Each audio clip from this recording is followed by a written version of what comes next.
We are live. Thank you for joining me. This will be my video on the 2004 movie Millions. And I am going to start with a review that has zero spoilers, and after a verbal warning, get into my spoiler-ridden thoughts on the movie. Now, this movie, in England, it's 12A, and I agree with that rating for the movie. This video will have the same rating. Yeah. Other than that, yes, I really, really love this movie. I have been talking to other people about Danny Boyle movies for over a quarter century by now. And occasionally, the people I talk to don't tell me to shut up. And even rarer, I meet someone else who is super passionate about Danny Boyle. Okay, I've met a bunch of people who are who love this director. And this movie, I don't think I've encountered even one person who, talked about it. And I can imagine at least some of them have watched it, but it's not one of the ones, it's not one of the ones that people talk the most about, um, compared to, you know,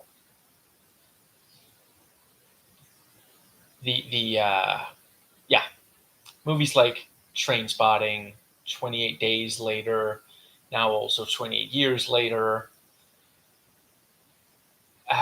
Crap, what's it called again? Slumdog Millionaire. And some also talk about the beach, and also, of course, Sunshine. And I think it might in part be the fact that it is, less of an adult film. It is essentially a family movie. I already mentioned that the rating is 12A. Just be aware of that. Overall, it's not really.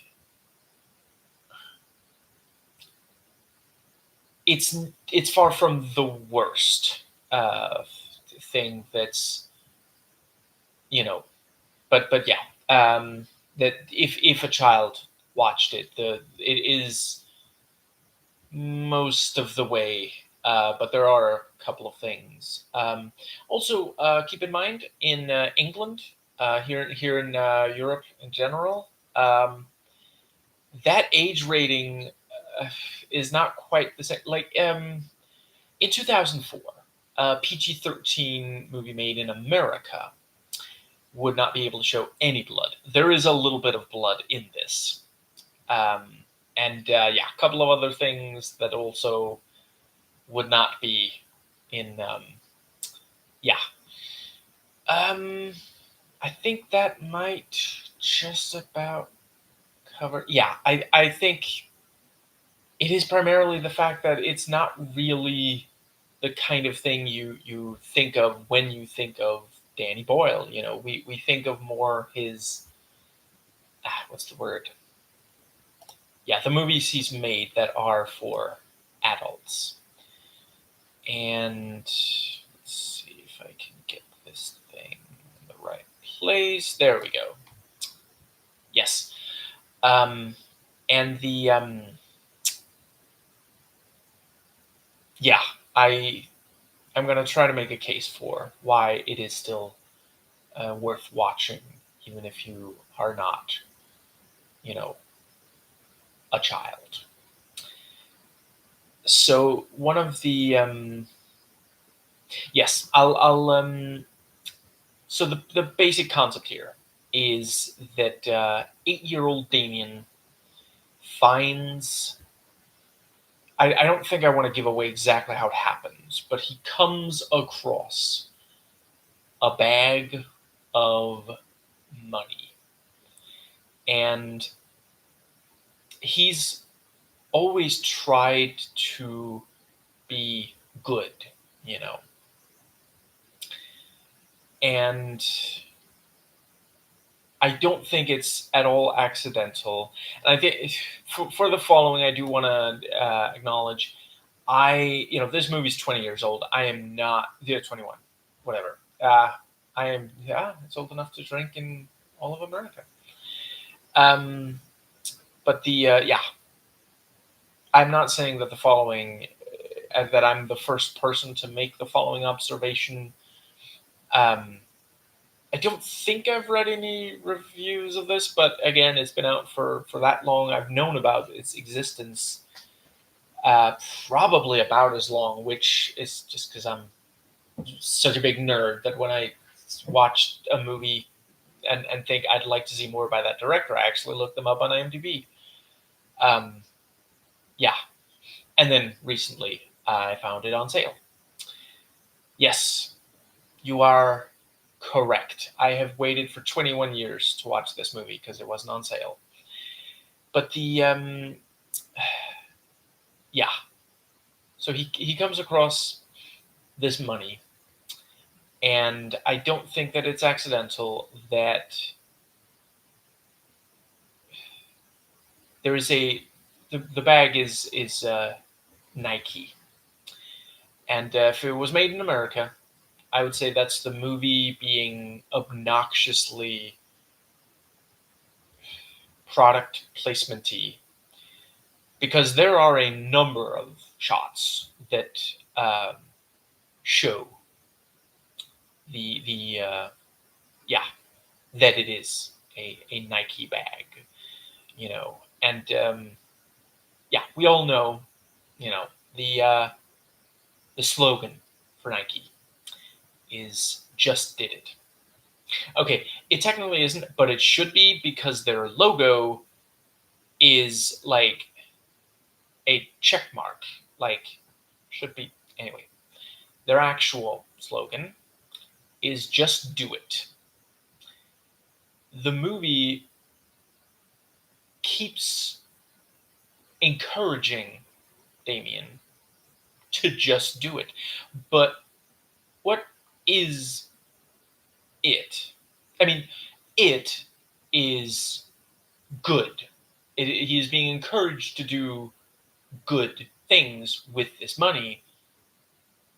But how exactly do you do good with money? That's one of the major things that the movie explores. And I think rather well at that. Yeah.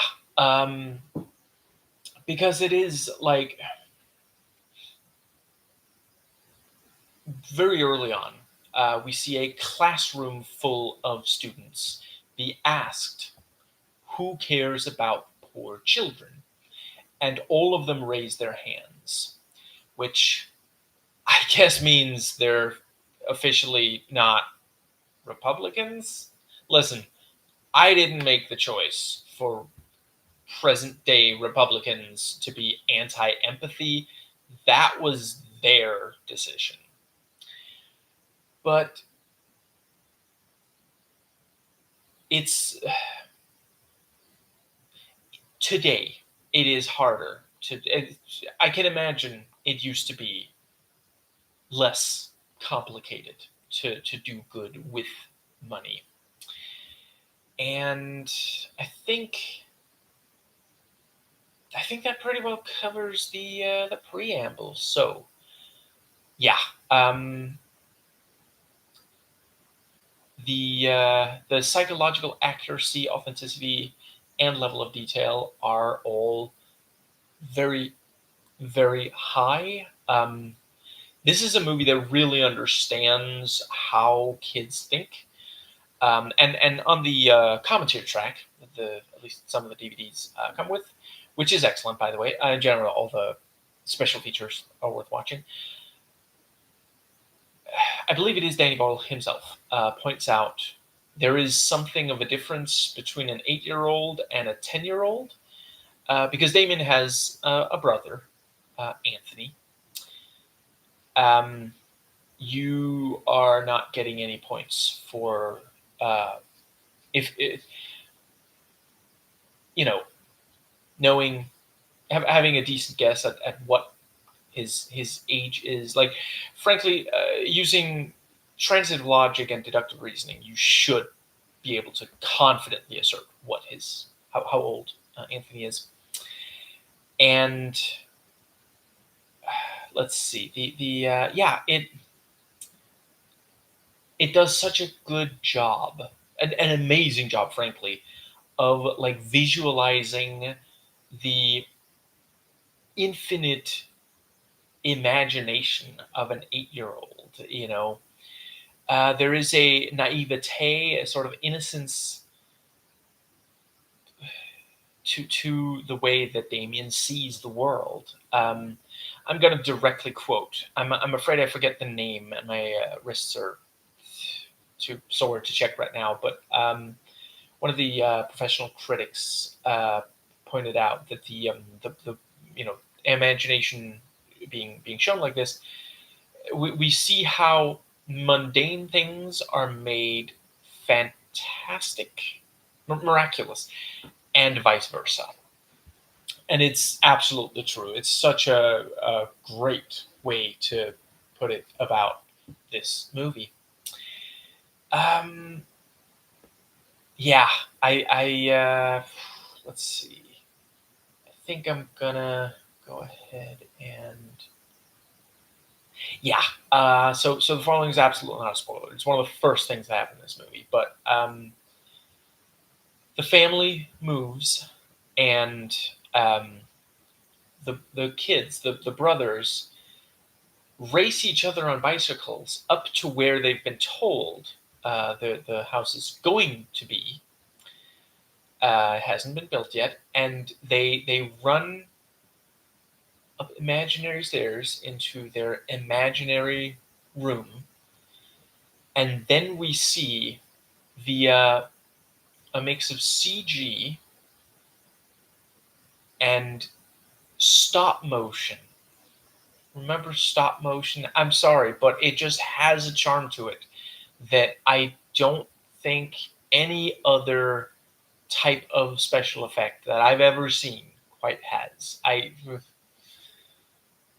I'm so glad that at least some directors are keeping it alive. I mean, by 2004, it was a choice. It wasn't like, well, I don't know. Like, I guess we'll have to go with stop motion. No. Like, okay, 1986. It's like, I don't know how else to do this, but stop motion animation.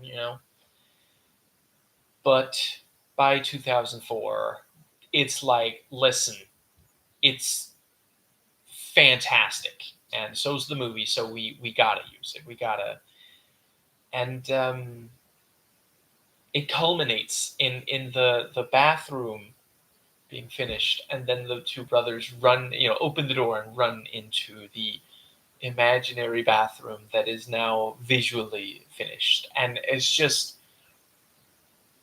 this movie really, really understands how kids think and process things. And it's one of those things. Sometimes it's great to not show it and just have us like fill in the blank, but sometimes you gotta visualize. You gotta show visually the thing that is on a character's mind, because it, under the right circumstances, it's just, there's nothing quite like seeing something that we know that can't quite be literal. Like, how can they be walking into the fully finished bathroom? The construction hasn't even begun yet. It's like it's string on the ground. And the tone does such an amazing job with this balance, because like it could so easily, there's a number of pitfalls that are definitely avoided here. And I'm genuinely, I believe this is the first, like, quote unquote family picture that Danny Boyle has directed. I'm actually not 100% sure if it's also the last. I haven't watched all of his movies. I would like to. But certainly, when I think Danny Boyle, I think R-rated, and like sometimes hard R kind of stuff. But he does such a great job here because it is at times sad without getting maudlin. It is sweet without getting like sappy, and it actually does manage. There are times where this movie is like tense and suspenseful, and like it pushes it right up to the edge. Because again, like, I'm sorry, but his bread and butter, not all of the time, but some of the most prominent movies that he's ever made, he likes to just terrify the audience, like show stuff that like adults.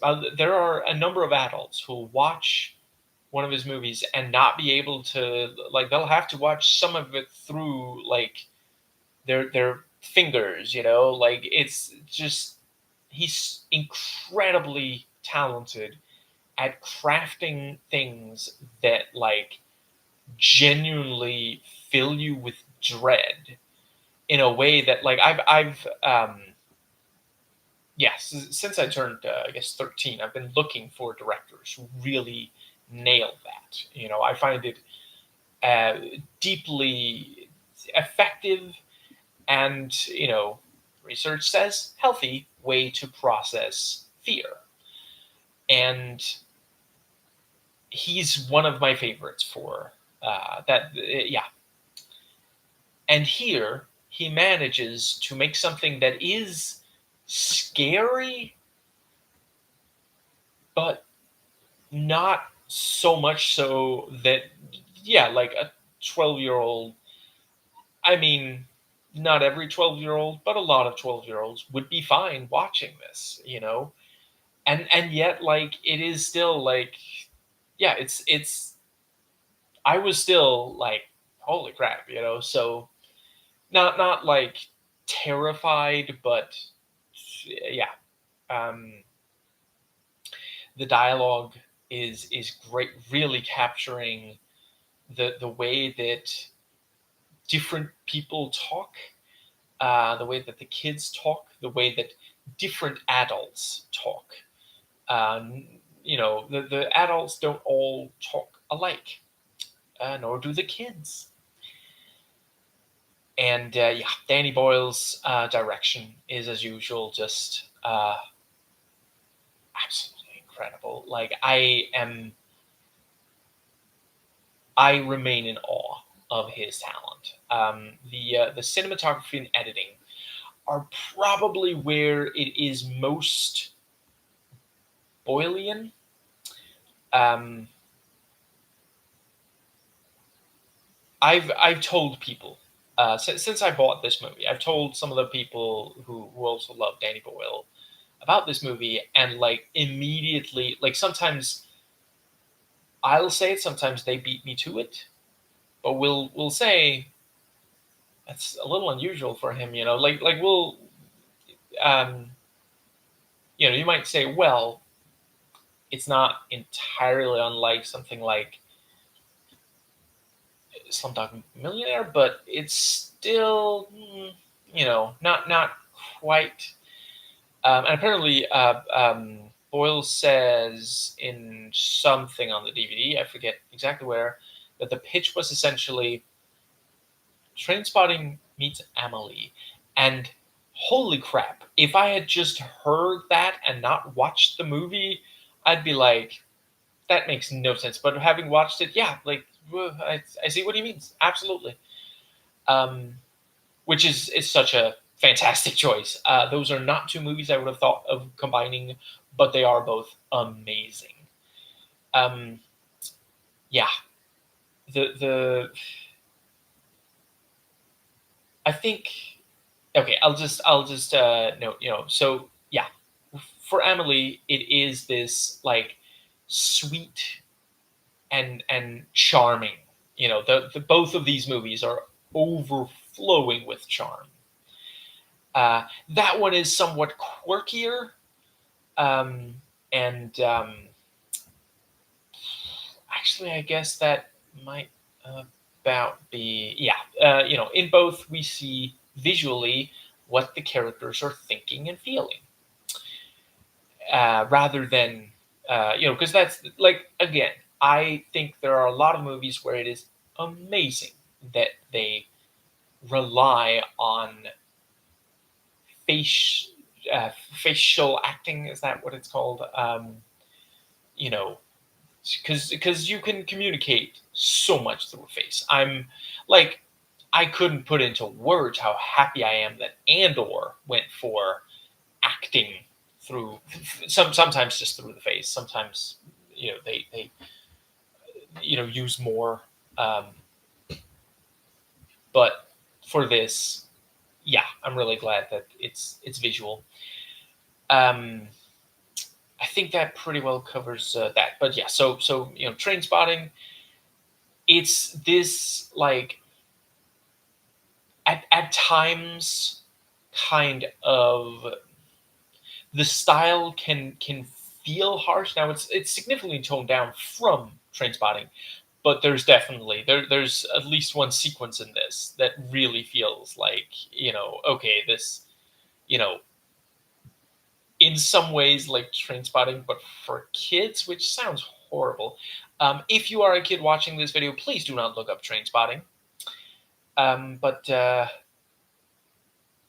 yeah, it's not about the same thing as Train Spotting, but it does have some of that uh, kind of gritty style, and he does have this very propulsive visual style, which, to be clear, he changes up his visual style a lot. Whenever it makes sense to do something different, he does. But yeah, this probably the visual style probably does most resemble Train Spotting, and yeah, it's not like intense, like overpowering kind of, but the movie does move fairly fast. There's a lot of times in the movie where it really does. Yeah, it's yes. Um, and yeah, he manages to always keep it like the plot is always completely straightforward. Um, there are a number of elements involved here, and yeah, you see how they intersect and affect each other and such. But yeah, like, again, considering that we're talking about, probably shouldn't show this to someone who's younger than 12. Yeah, everyone watching is going to be able to. Okay, I guess. Yeah, I'd pretty much say yeah. And let's see, I think that pretty well covers the the direction. Yes, I'll it also. I mentioned the balancing act. It's this. It genuinely does manage to. There's always some. The movie is always delivering on one of the things. It's charming and or yeah, it's always one or more of the following: sweet, charming, funny,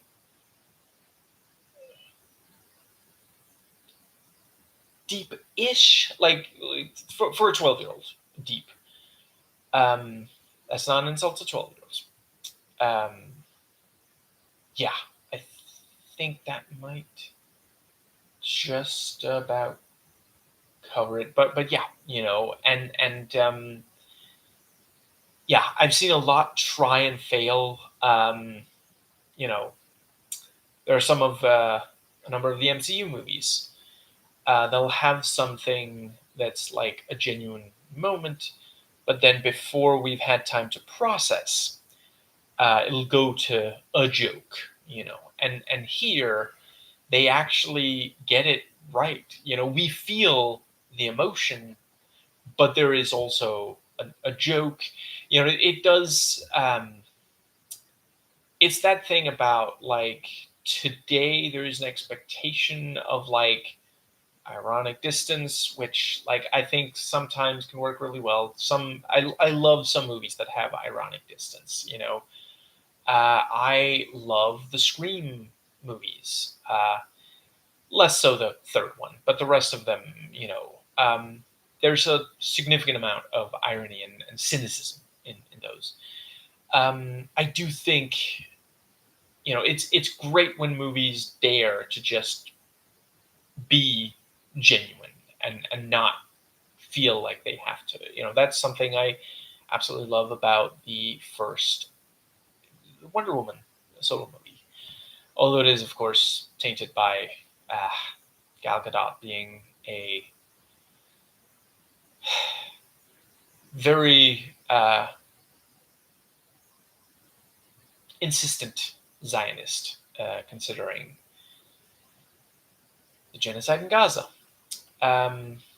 Yes, I do think at age 12, you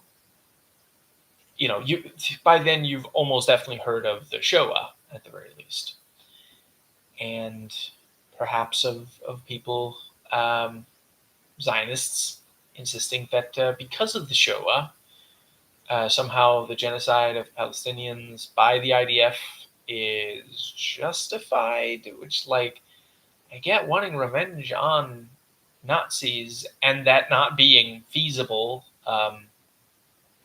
after Third Reich ended and all, but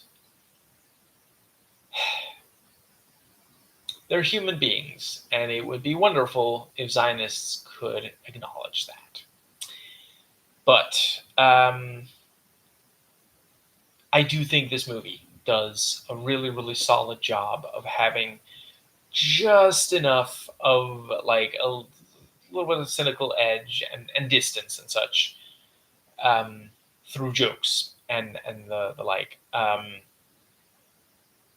and yeah, and still having these genuine moments. I think, but yeah, sometimes the camera will move very fast, get very close to people. There will be very, very short shot length, and yeah, they'll do that thing where they'll show the same exact event, but from a number of different angles and cutting swiftly between them. Yeah, to create a very strong energy. And yeah, there's at least one sequence where I want to say it's called desaturation. I used to know this stuff. And let's see. I think that pretty well covers. And yeah, at times it just lets something play out without, cinematography and editing getting in the way of just performance and dialogue and such. And yeah, the production value is very high. Um, the let's see, stuff like the number and complexity of settings and locations, of the amount of extras, and yeah, just and yeah, a couple of the things it shows look very expensive. And yeah, through stuff like set design, locations, costumes, and makeup, really get a sense of the different people. Okay, here we go. Yeah, it's still going. I hope you didn't just have to sit through a bunch of dead air. And I hope it has been recording. Okay. Yes, it's definitely going right now. So that's what we're gonna go with. Yeah. Yes. Um, you get a lot out of how did they decorate this home, or what does the inside or outside of the school look like, and such. Um, I think that covers. Yeah. So the music has a number of great needle drops. Real classics, and it also makes very effective use of original score composed for this. I especially really love the stuff that when it gets like suspenseful and tense, and yeah, that was really effective piece of music. But yeah, in general, it always the score fits every single moment, and really, yeah, gives it a lot of its personality. It's a movie overflowing with personality. Um, there's some really great sound design in part during the the scary parts. Am I talking too much about the scary parts? It's just that they were really well done. But there's also other parts that have just spot on sound design. I really loved the sound design of I already mentioned the very early on part of the home being built. And yeah, as far as characters go, it's also quite strong. I Let's see. I've already described Damien. So his old, Anthony is a tad more like um,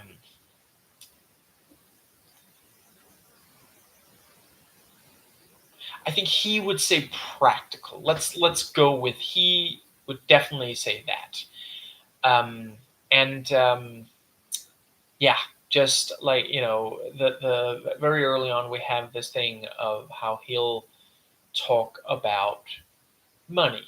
It seems like when what Damien thinks about money, a lot of it is stuff that Anthony has said to him, and yeah, like okay, I'll briefly talk about. So their father is also a quite well realized character. Is this thing of like, I think a lot of parents are going to look at the father and think, yeah, he's trying his best, and he is. There's no doubt about, like, the movie does have empathy for him as well as his kids. Um, and let's see, what's the word? Yeah, his kids and a lot of potential kids who haven't watched it, might find him frustrating, and they do a really great job of that, because like, yeah, it's very clear he is trying. The mother passed away before the start of the film, and it seems like it was very recent, and we see how it affected all three of them.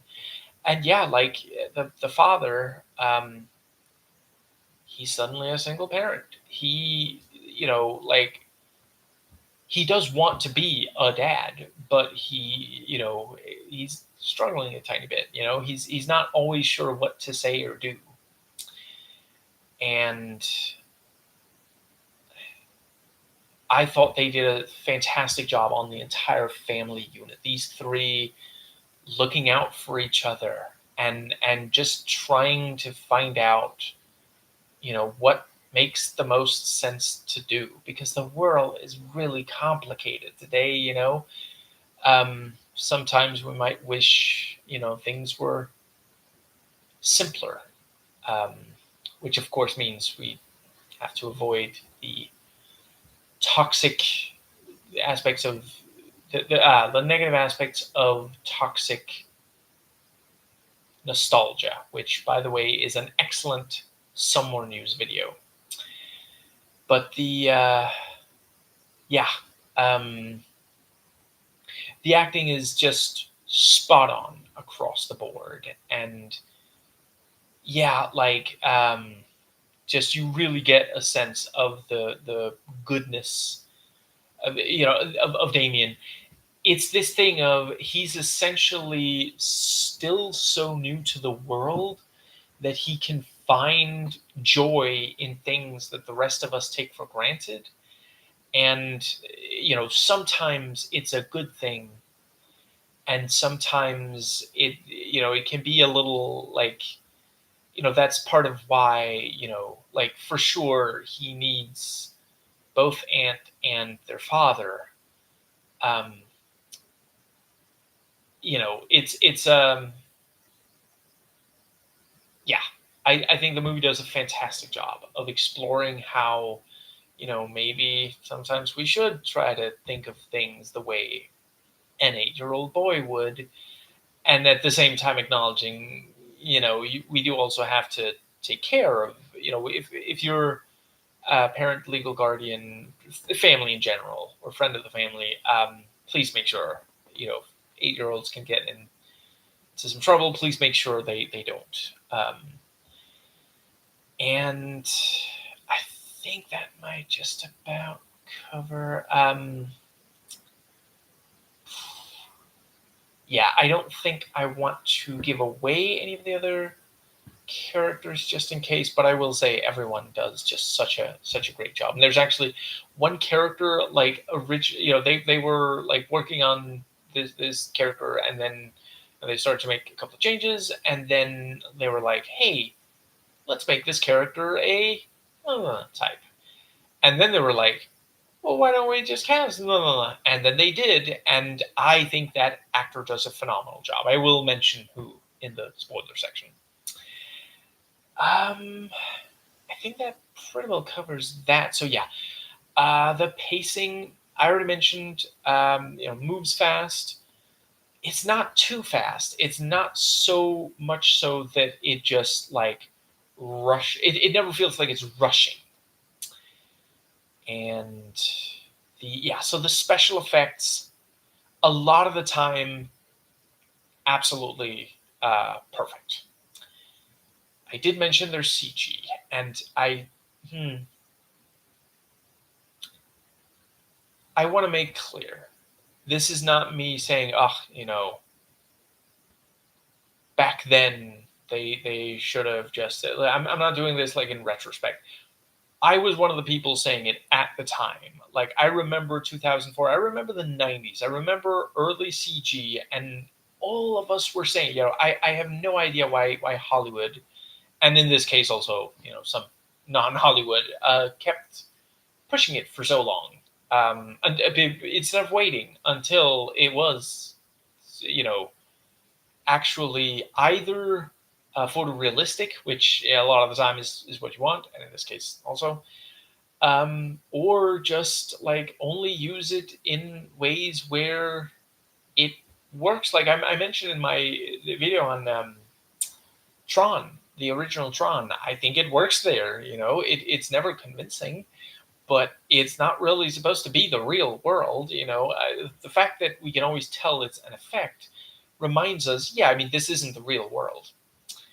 Um,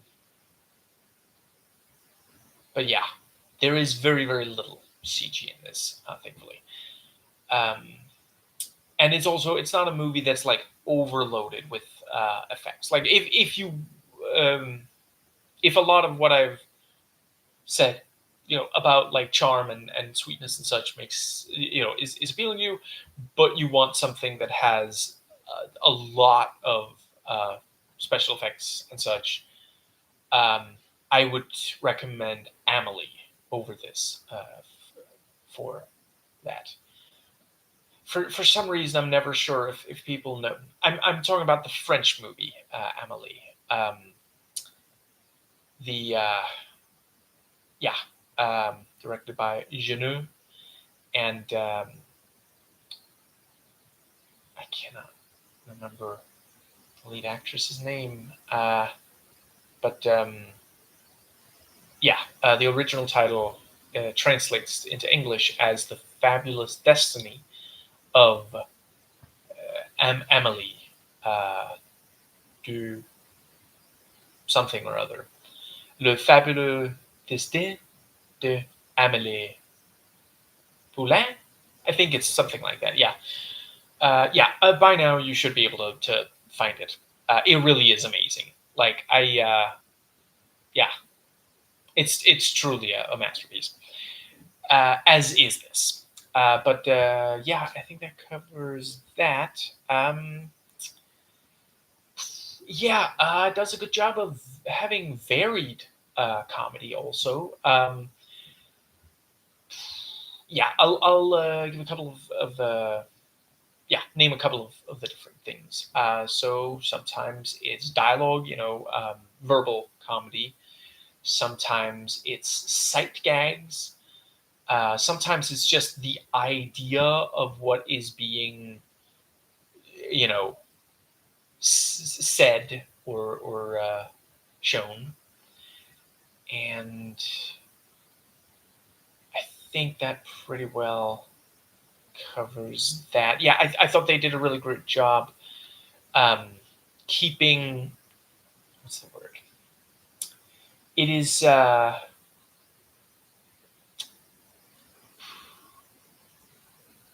what's the word?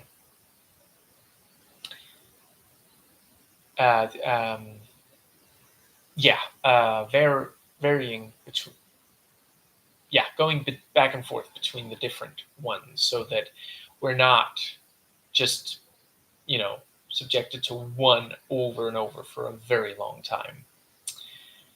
Um, and there's also just like some of the running gags are just so utterly inspired. So I think before I mention, they're all dealing with the death of their the mother of the family, Maureen.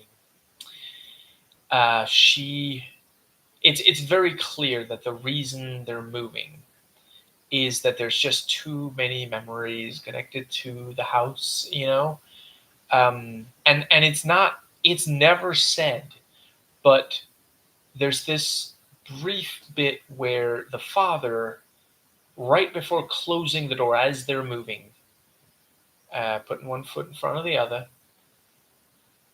he looks longingly into the house, and we see, there we go. Yep, it's definitely going now. Yes, the so yeah, the memories are why they're moving, and we see Damien read this book about saints, and it's, again, never said outright, but it's very clear. How do you tell an 8-year-old about their mother's death? You might try to focus on some positives. So he's been told about heaven, and he's been told that mom is in heaven now. She's with the saints. Obviously prompting the question, what are saints? Or maybe just the request for the book. And, so he's now reading about all these saints, memorizing facts about them. And over the course of the film, more than once, he will imagine meeting one of the saints. And when he does, he says the year, whenever he knows the year they were born and the year they died, he says that. And he, what's the word? What their a saint of, and something they did that makes them a saint, or that sort of thing. And he might sometimes have a conversation with one of them. They'll offer advice and such. And like, obviously in the real world, what it is he's thinking about these things and trying to think, what would the saints do? Because like, that's, you tell, if you're raising your child to be a Christian, and I'm of the opinion, like, I don't think conservative Christianity is a good environment for a kid, and I base that on all the people who came out of that. Some who ended up, being less or not at all conservative, and some who remained. But yeah, if you want to raise your child Christian, please don't be, yeah, not conservative ideally, but other than that, yeah, sure. I don't have some fundamental problem with that. Personally, I wasn't raised to be Christian, and I was raised to be good, but they didn't use Christianity to get there.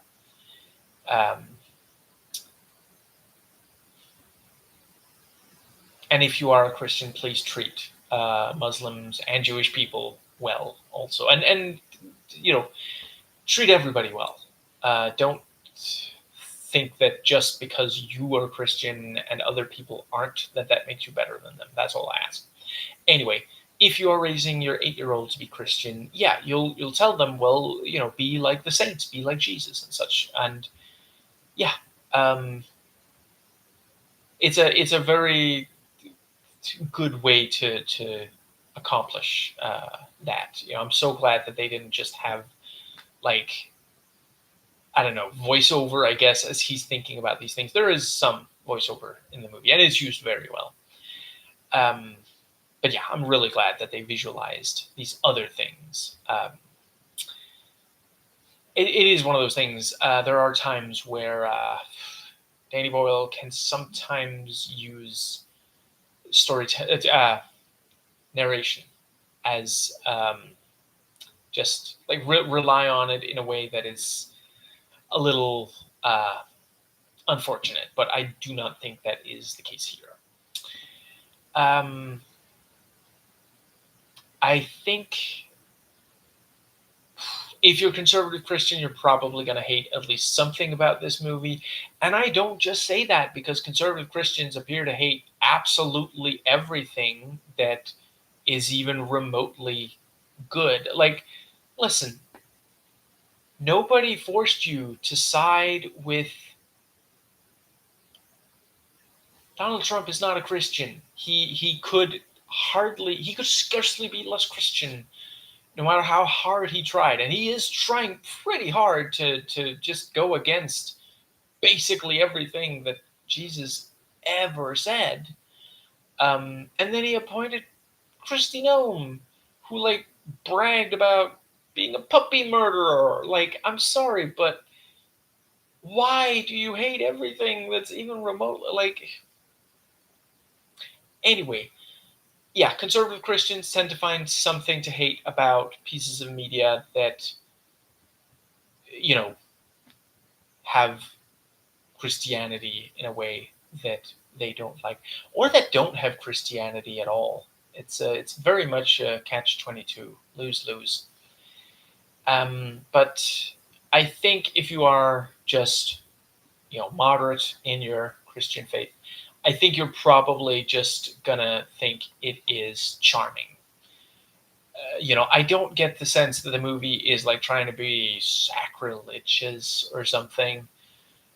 It is just, yeah, the what's the word?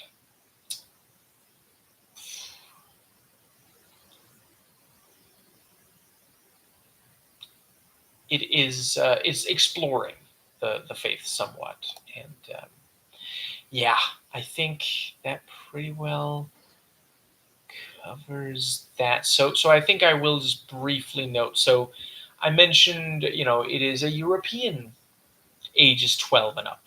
And being European myself, I do think I think a lot of Americans are way too, like, some of these things, like, it's not going to, again, as long as they're at least 12. I'm not saying it's okay for younger than that, but yes, there is some blood, and not really graphic violence, but violent acts are mentioned, including in the presence of children. And let's see, there is at least, yeah, I feel like that's a spoiler. I'll just say there's at least one thing that also, age wise, yeah, ages 12 and up. Um, I would say it's okay, but if you, yeah, a lot of Americans probably won't be okay with showing it to anyone under 18. And yeah, I think that pretty well. Let's see. I guess pretty much all that's left. Let's see. So it's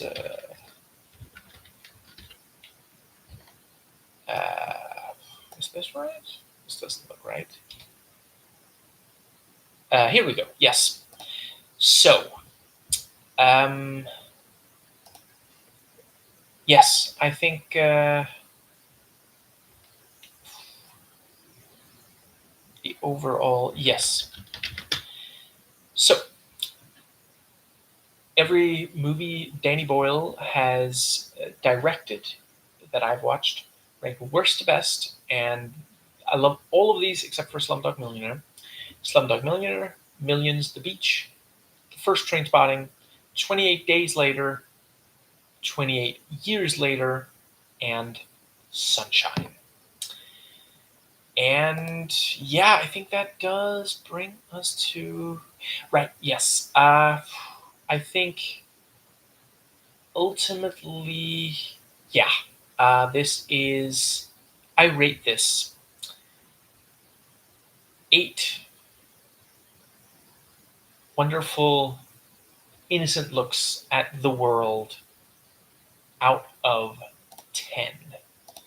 And that brings us to the thoughts section. So from here on out, there will be spoilers for absolutely everything in this movie. So if you are watching after past this point, that means you are getting spoilers for everything.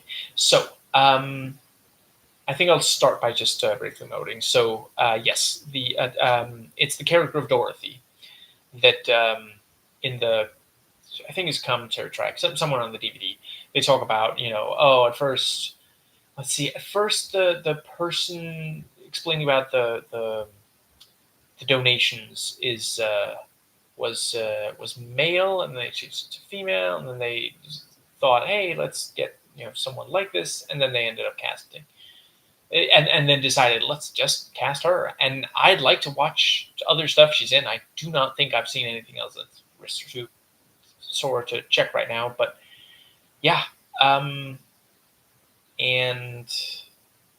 I think, right. So I'm gonna get into scene by scene stuff, but I do just want to say I thought they did a fantastic job here of this thing of, like, yeah, we should all give to charity. If like, I think if this movie doesn't convince you to donate to charity, I don't think anything will. But I thought they did a really great job of, like, introducing the concept and having reminders and such. And then there at the end, we actually see, the happy, the people receiving the what did she say? Ethiopians, I guess. Yes, getting the clean water, and the four, you know yeah, the four characters, the family unit, um, yeah, being so happy for them, and also playing in the water and such. Um, and there's, it's so much, in fact, about that. There actually is a on the DVD there is a what's it called, call to action, I think, um, where they it's one of those where that they say, every something seconds someone dies because of lack of water. By the end of this um, this presentation, X amount more will have died from it, and um, yeah, it's extremely important. And let's see, I think that does pretty well bring us to, yeah, scene by scene.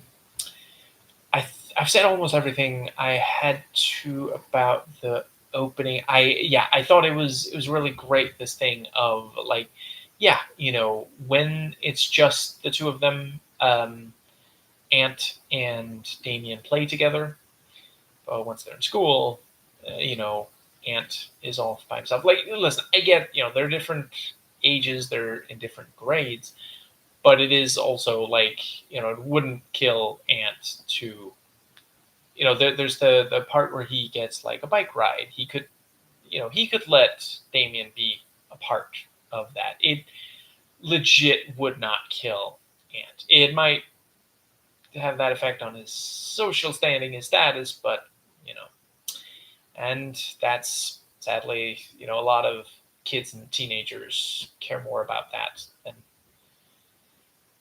taking care of other people. And by the end of the movie, he is better at that. Let's see. I think that does bring us to the. What's the other thing? The other thing was the yes, the remaining thing about the so the uh yes, when they're moving, the fact that Damien just wants to talk about the Saints, and he talks about like, oh, moving house, and the thing about, the they would just move her, and the father is like half listening. He's like, oh, Andy, because he has to deal with the practical of all this. And ultimately he says, Damien, I don't care. Which, like, oh boy, please never say that to an 8-year old. Like, it's fine to, like, it's just say something along the lines of, Damien, I want to hear this, but right now we really have to focus on the move. Okay, we can talk about this as soon as we're done moving. But Ant was listening, and he's like, was she inside the home when they airlifted her? And there's an image, that's very fun. Um, yeah, I think that does pretty well get us to.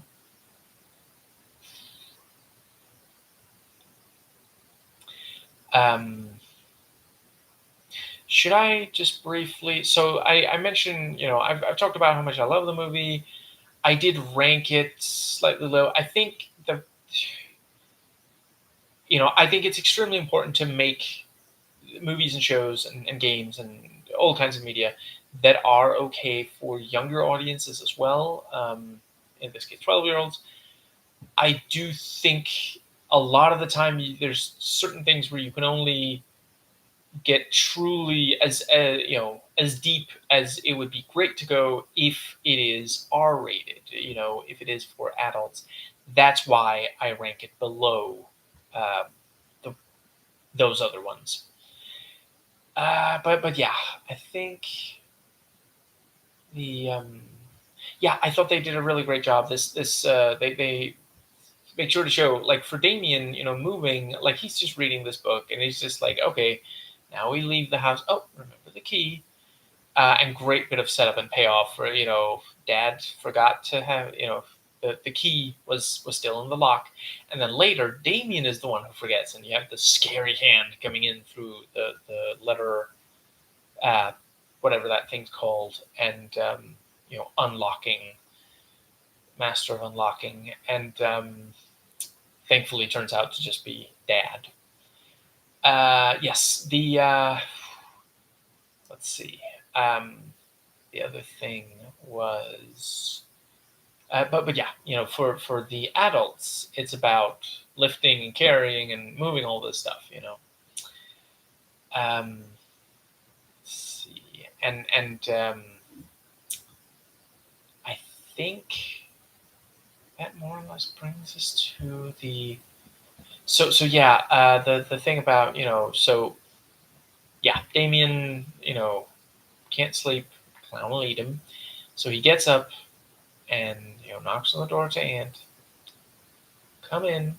What do you want? What do you want? Can't you see I'm busy? Leave.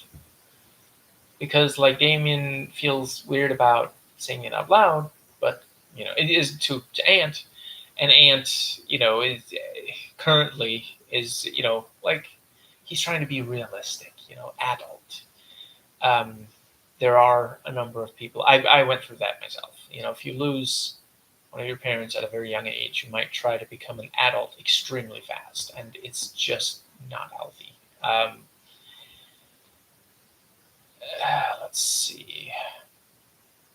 Yeah, I think that brings us to, but yeah. So he goes into to Dad, and again, it's not said out loud, but we do see that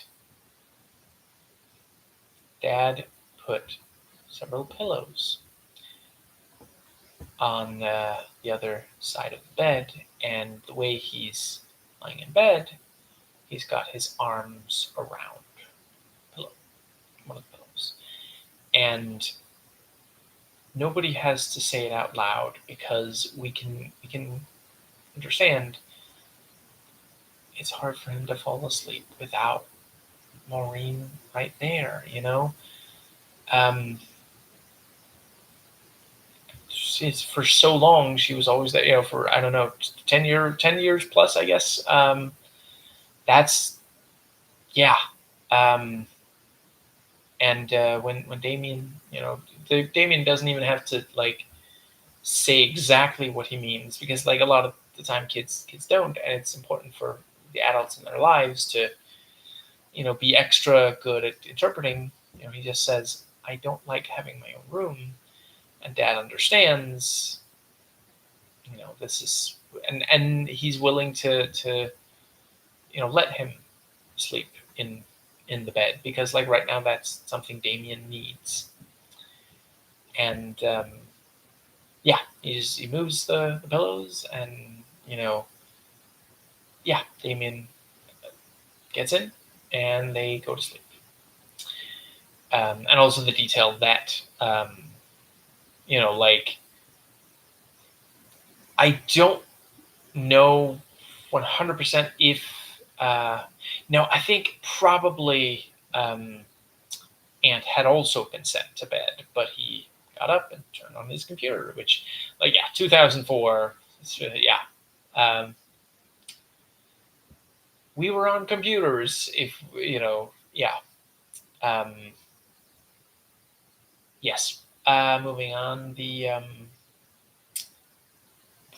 I think, yeah, so the, they go to school, and I like how several of them. That's how this is British, because it's soccer players instead of like American football.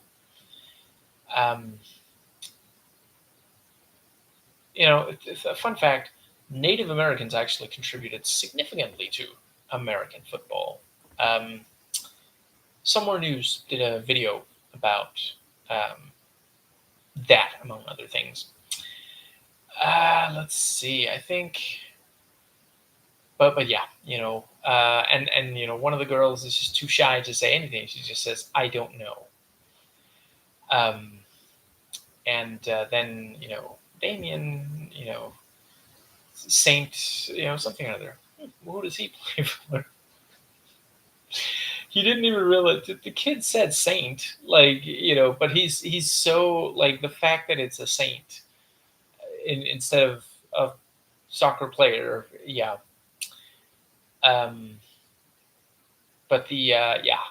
Um, and once he gets a little bit of attention, he struggles to let it go. So he just keeps talking about the various saints.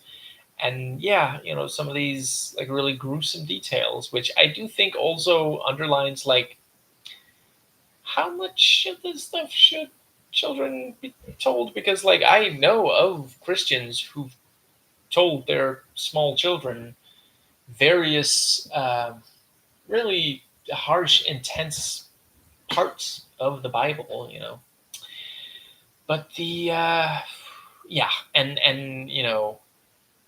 several times he makes the crowd go ew, and eventually the teacher there has to say, I did say thank you, Damien. um, and after Aunt says, if you got to stop saying weird stuff, okay, just try to talk about soccer or something, and I think that might be about where. Yeah. So I really love that, like, okay, so Damien has, he moved into this new place and he has his very own room and all this stuff. What does he care about? He takes the empty boxes from the moving and builds a fort. That's where his head's at. And it's exciting to him that he's sitting so close to the train that it's like shaking. And you know bag of money comes seemingly out of the sky. Although, I mean, yeah, us adults think, well, it's probably thrown from, listen, someone threw money off the train. That's what happened. Like, an endless sea of possibilities. You chose this. But yeah, like, he of course thinks, and the bag even seems to open magically, which, realistically, like, probably, like, he was so excited to see what was in it that he, rushed over and unzipped it, and then, like, imagined that it opened on its own. Or I guess it's possible, could it be so full, and from the, I don't know. Anyway, and yeah, of course he's thinking, I got to do good with this money. And I really love the running gag that he keeps asking people, "Are you poor?" And some take it as an insult. There's a deleted scene where he asks one of the kids if he's poor, and the other kid, like, punches him. And Damien, like, gets up from the table because he was punched and it hurt. He's not, like, trying to fight back or anything, but he just goes, like, ow. And the teacher only notices that and says, sit back down, because that's sometimes how it goes. Listen, both my parents were teachers, so I have a lot of empathy for teachers. Sometimes it's just very difficult to, yeah. Yes, I think the, yeah, yes, sometimes when he asks someone if they're poor, like when he asked the LDS, um, they, the guy thinks he's, like, trying to case the joint or something, which, like, would someone of that age actually be, I don't know. I suppose it's possible that LDS dude is thinking, maybe his dad is a burglar and this is how he, finds out where to break into or something. But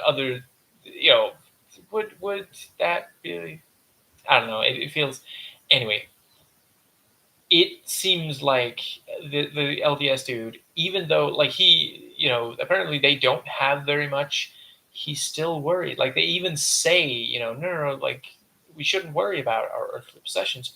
He's still worried about losing them, you know? And I do agree. I wish I'm working on being better and not caring too much about stuff. Wasn't that how Glenn Beck? He said it a really weird way. He's want to do that, to say words a weird way. Have you ever noticed how conservative talking heads like to just pronounce things weirdly? Yeah, I don't know. Maybe if they made more sense, they wouldn't have to do that. I'm just saying a lot of their arguments fall apart with like 4 seconds of thinking about it. Anyway, yes. I think that does bring us to the so yeah, he brings Ant to there and shows him, and they bring back the money, and they throw it at each other. They make a Jenga tower and they count it. And I love the jump, like, oh, there's got to be, thousands. And then Damien says millions, which is, of course, where it gets its title. When, like, honey, I'm sorry, my sweet summer child, there's no way that there's even 1 million in what you found there. There's simply no way, but to a kid, like, he's never seen this much money. It might as well be millions. And Ant immediately uses the money for personal gain. Listen, you're the only one who knows about this. So if anybody else somehow knows about it, well, knows you who told. So I said, oh, how much is there? Thousands? No, there's just hundreds. Throughout the movie, Ant corrects how and he is really trying. Like, at times, it might appear that he is just like that he does. I think Maureen says it incredibly well. Ant does have a heart. He just doesn't know where it is. Damien has to bring that out in him. I think the Ant ends up with, like, what a 10-year-old would think. It's like a 10-year-old's version of being like a celebrity or prime minister or president or something. He's got like bodyguards. He's getting like driven to school. And it's because and they don't even have a tandem bike, so the other kid just has to like stand on the, which, like, I mean, you can do that. It's not impossible. But that's how and all of them have sunglasses. They walk in slow motion through the hallway like the freaking Reservoir Dogs. Just and at lunch, one of the girls is like, "How much money do you have?" "Plenty." And the girls look at him like,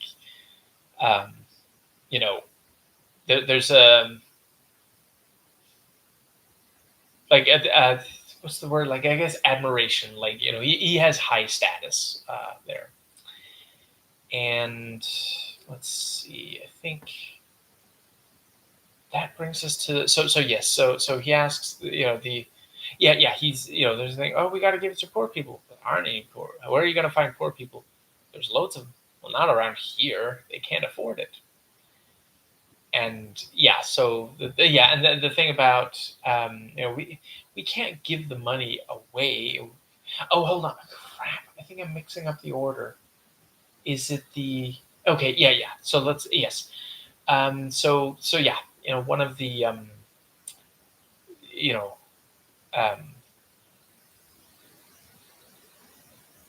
the let's see. I mean, she says that they couldn't afford to live there. I don't know. I don't want to make assumptions, but obviously, they don't.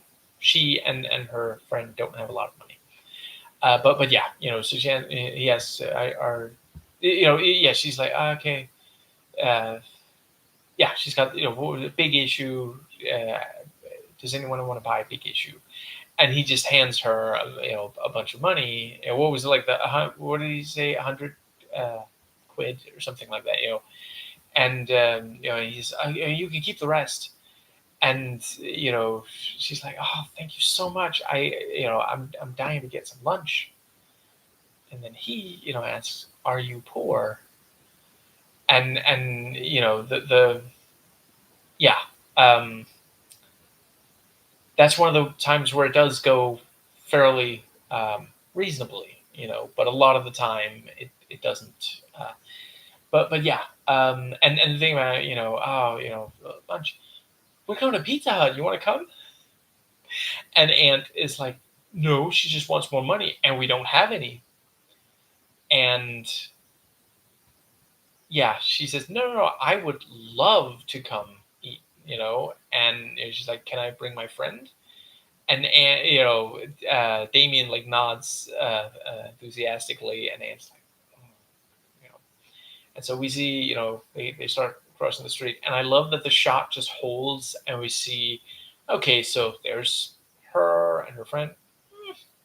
Brought a couple more friends, didn't you? It's like, you know, they're all hungry, and it's such a like.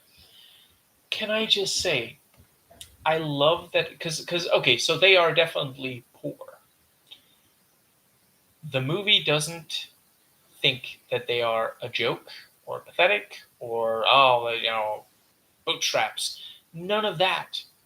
It's just that like you have Ant being like reluctant and Damien being really eager, and yeah, like it's they go there and they all get pizzas and like, oh, let's get some was it chicken dippers and garlic bread and all this stuff, and like we can see Ant being like, oh, this is costing us so much money, but like it's making them happy. They're not making a mess. They're not being loud or boisterous. No one in the Pizza Hut seems to mind that they're there. The waiter doesn't seem upset. Like there's this sense of like being almost overwhelmed, but like you know, it is very empathetic towards these poor people, and I wish more media was, and that's again a place where it's very European. You see that somewhat less in American media, Um, and then, afterwards, Ant is like, do you have any idea how long it would take to give the money to the poor if all we do is buy them pizza? And also the thing about, oh, who's buying this? Oh, I am. Oh, you must be minted. I am. No, it's his birthday money. He saved it up, and there's no more of it. you know, and we're very much seeing with Ant and other characters, as soon as you have a lot of money, all you can think about is you don't want to lose all that money. And that's one of the things about, that's something we have to be very aware of, not get carried away, not be so obsessed with money, and it's one of those things like I understand if some people would say that it's easy for me to say. There's been very, very little of my life where I seriously worried about money. So I do want to make it clear that I'm not saying that, like, if you can just barely get by and you're thinking a lot about money, that's wrong. I'm not talking about that at all. I'm talking about people who have way more than they need. And yeah, a lot of them don't give. They don't try to help people with the money. They just try to increase the amount of money they have, even after it's already so much that they wouldn't even notice if they lost, like, let's say 10%.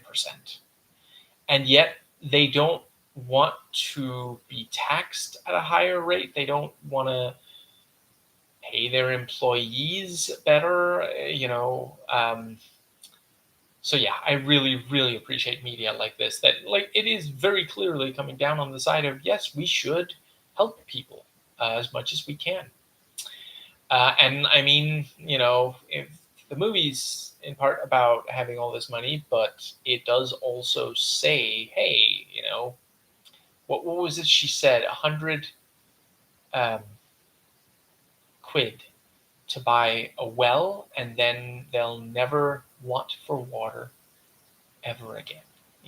And like, yeah, that's, you can, not every single person is going to be able to afford that exactly. Maybe you can save up for it, and failing that, you can donate just what you have.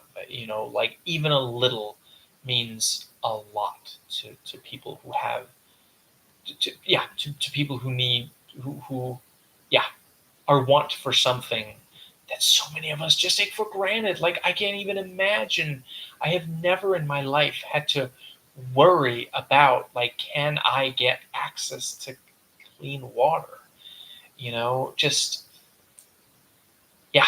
I think everyone should do everything they can, everything in their power, to make sure nobody has to worry about that. And let's see, I think that brings us. So yes, he says, it would take forever to give away all the money through that. We should buy a home. We could buy 2 of these if they knock a little off the asking price. And then, yeah, Ant makes that mistake that many people are well aware. Please do not, don't take your eyes off a kid in any kind of situation where, like, if you're in a situation where there are, where it is safe, sure. But if you're at all worried, then don't take your eyes off. And it's Ant thinking more about material possessions than people, and that's again something major problem for the Republican Party. They keep putting private property. Yeah, they even have, the movie even has Ant say that, it's private property, because he's learned, if you don't want someone to have access to something of yours, you just say it's private property. Get away from it. It's not for you, kind of thing. But yeah, Republicans are when people get hurt, even killed, a lot of Republicans just focus on, well, did any private property get damaged when people protested the killing of an innocent, for example, black person, at the hands of police, a cab. And a lot of the time, it's the cops who escalate these situations into violence because they're bored and they just kind of want an excuse to hurt people, which is also something we're seeing right now with ICE. Anyway, I think, does that pretty much, so yes, he sits on the, and I love the detail that the LDS, all 3 of them ride bicycles, because a car is too much of a material possession. They don't want to. That was also such a great, yeah. Okay, so yeah. Earlier we had the line about, the whole thing about, crap. I also wanted to talk about, so yeah, the thing about, our mom's dead. You go ahead. It's okay. Godspeed. And then, nudges Damien. Like, our mom's dead. Oh, help yourself. Just take as much as you want. And the you have the line about, is it completely, what do you say, ethical? Completely dead, isn't she? Because, like, he's hiding his heart, which he's trying to harden behind cynicism. He thinks that the way to deal with the loss of his mother is to become tough and hard so it can't hurt. Whilst Damien is just, he just wants to say goodbye to her. He just wants one more conversation with her. And maybe if he learns enough about the saints, he keeps seeing saints. Maybe, have you met Saint Maureen? She's new. Maybe, because like she was a saint to him, and yeah. Uh, let's see yes. So they talk about uh, you are going to get burgled. Not all of you, but statistically speaking, Christmas, at least some of you, there are things you can do, but it'll probably just mean your neighbor gets robbed. But I don't know. Maybe it's okay to be a little bit selfish. Speaking of, can I have some of your tea? And then later he's like, I am hungry. And then we see one of the cops come out of he's got like the food. And I think he also had I think he had a sandwich in one hand and cup of tea in the other. Just wonderful. Which does also speak to like, I'm sorry, there are a number of police out there who would never in a million years ask for something like that, but it goes to that's the environment, that's the social kind of, yeah, that's how they are. Anyway, I think that covers the entire. What's the other thing? I feel like there was at least one other thing. I can't quite place it. Yes. He asks, are you? Yeah, there's the thing about what the problem is. Our houses are built on sand. They're not, are they? Well, earthly possessions. It's wonderful because he takes it literal. Which, like, yeah, if it works as like I think it is a parable, right? The foolish man who built his house on sand and then lost something or other, and Mormons, Latter-day Saints, and later, like, yeah, Ant remembers it as Mormons, which is also like, I'm sorry, but sometimes it can be a little difficult to keep track of, okay, so these are Latter-day Saints, or these other ones are Mormons, like, yeah. Let's see. I think that pretty well brings us to the.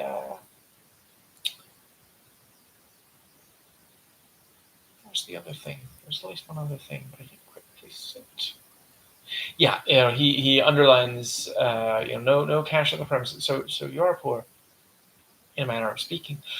Brilliant, and then he comes back and pushes it all in, and then you have one saint there who speaks another language. I'm not even going to guess because I'm probably going to get it wrong, but yeah, and yeah, I think that is the Saint Nicholas, Father Christmas, of course, and yeah, he. There's the thing about have you met a Saint Maureen? What was it like? Where did um, what was her miracle or something like that? And skin here, she worked at Selfridges. Selfridges. It's just, yeah. He in his mind, they must know. One of these saints, one of these days, must know about. Must have met her, and just if he could just, that would just be amazing, And then the let's see, we have the. I think, okay, just so I don't forget, we'll talk about it. So yeah, Ant is already talking to Damien about like, you can't, have you done this a lot? Have you done this elsewhere? Yeah. Not much. And it's like, okay, you gotta, really do it this way. And then we see the three bicycles, and they have all these like expensive, wares, and it's just the reveal is one thing, and also just the fact that they're still on the bikes. They didn't buy a car. That would be a step too far. The foot massager wasn't, but a car would be. Which, I'm to be clear, obviously, I'm not saying that. Yes, a car is more than that, but yeah, it's just such a wonderful visual. Um, but yes, they. So we have the bit in school, right? We also have the bit where apparently one of the girls said she would kiss this boy for £5, and then she's like, well, I didn't think you would have that much money, and he keeps raising the price and trying to convince her, and just middle school kind of trying to figure out how to talk to people you're infatuated with. Yeah, there's some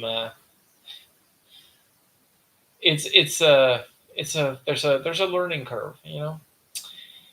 I think, yes, that brings us to, so you have I love that before we see exactly what's going on, we just see Ben.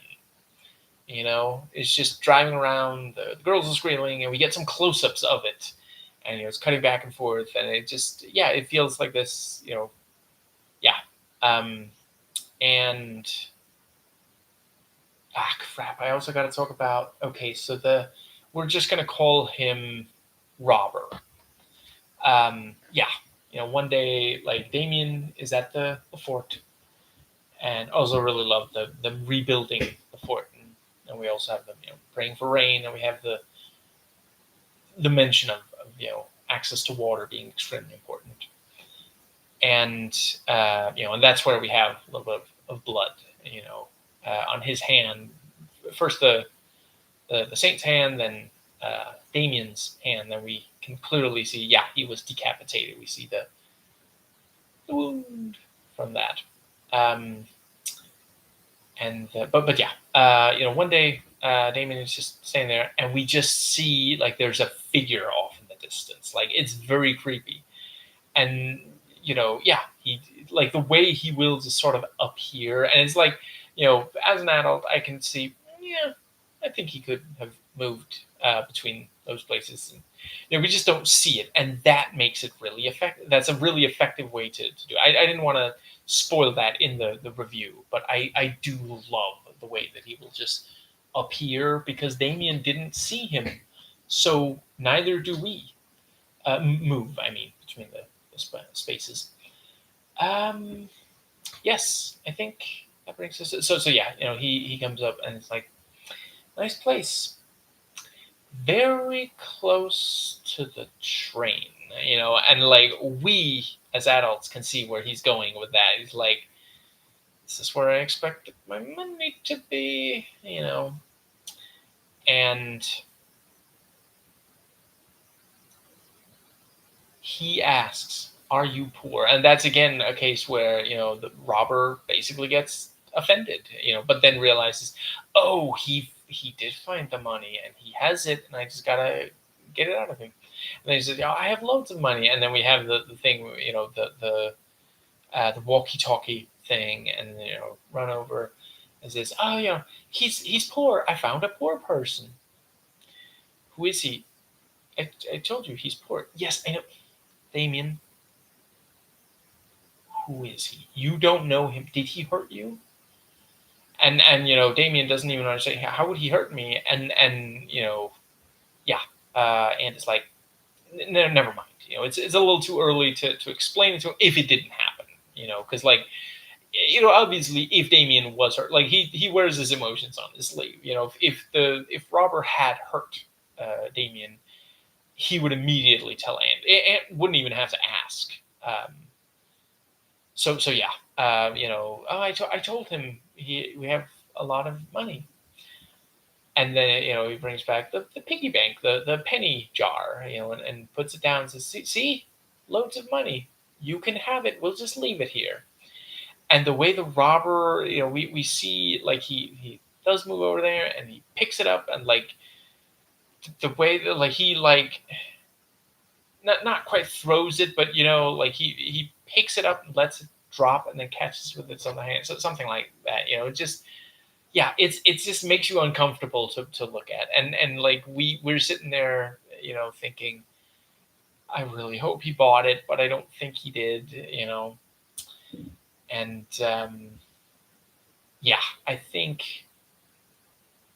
I think they do a good job of that, because, like, if you're 12, maybe you don't, maybe you do think he did buy it, but when he reappears later, you still accept, oh, I guess he didn't buy it then. I feel like, yes, that brings us back to Ben. So yeah. And then, after we've heard a little Ben talk a little, then we see Dorothy standing there, and in walks Damien, and he's like, wow, and yeah, they all sit down. We have the entire presentation. And it is very cute, the thing of Dorothy like counting head by head and them counting out loud, as 8-year-olds are wont to do. And then, yeah, like the headmaster comes through and says, okay, listen, there's 250 total that's how many students we have in the school. Because, like, obviously Dorothy is not going to get very much out of just counting who's currently present in the room. Even like obviously she could count how many are in that particular grade, but it's not gonna. Yeah.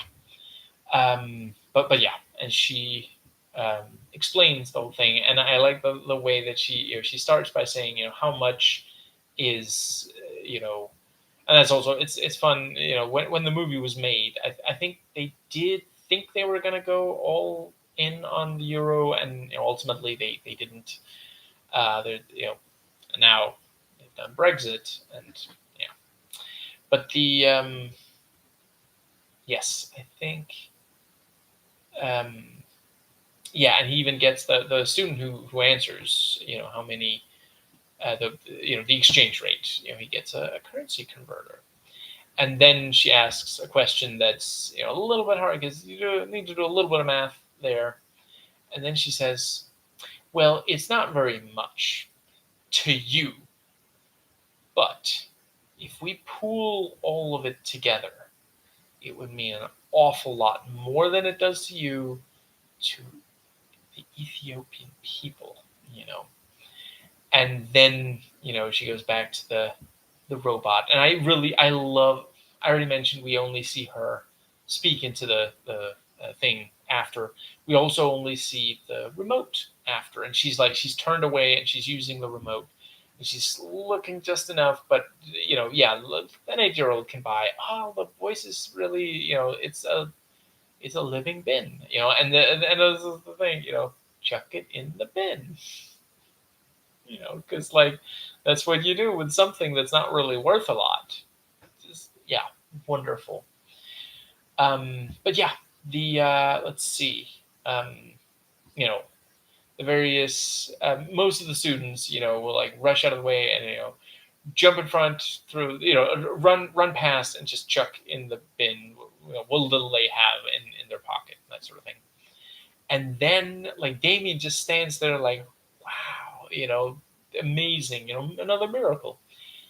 So she stops right in front of him, and then we have this wonderful exchange. Hi, who are you? I'm Damien. Hi, Damien. I'm Ben.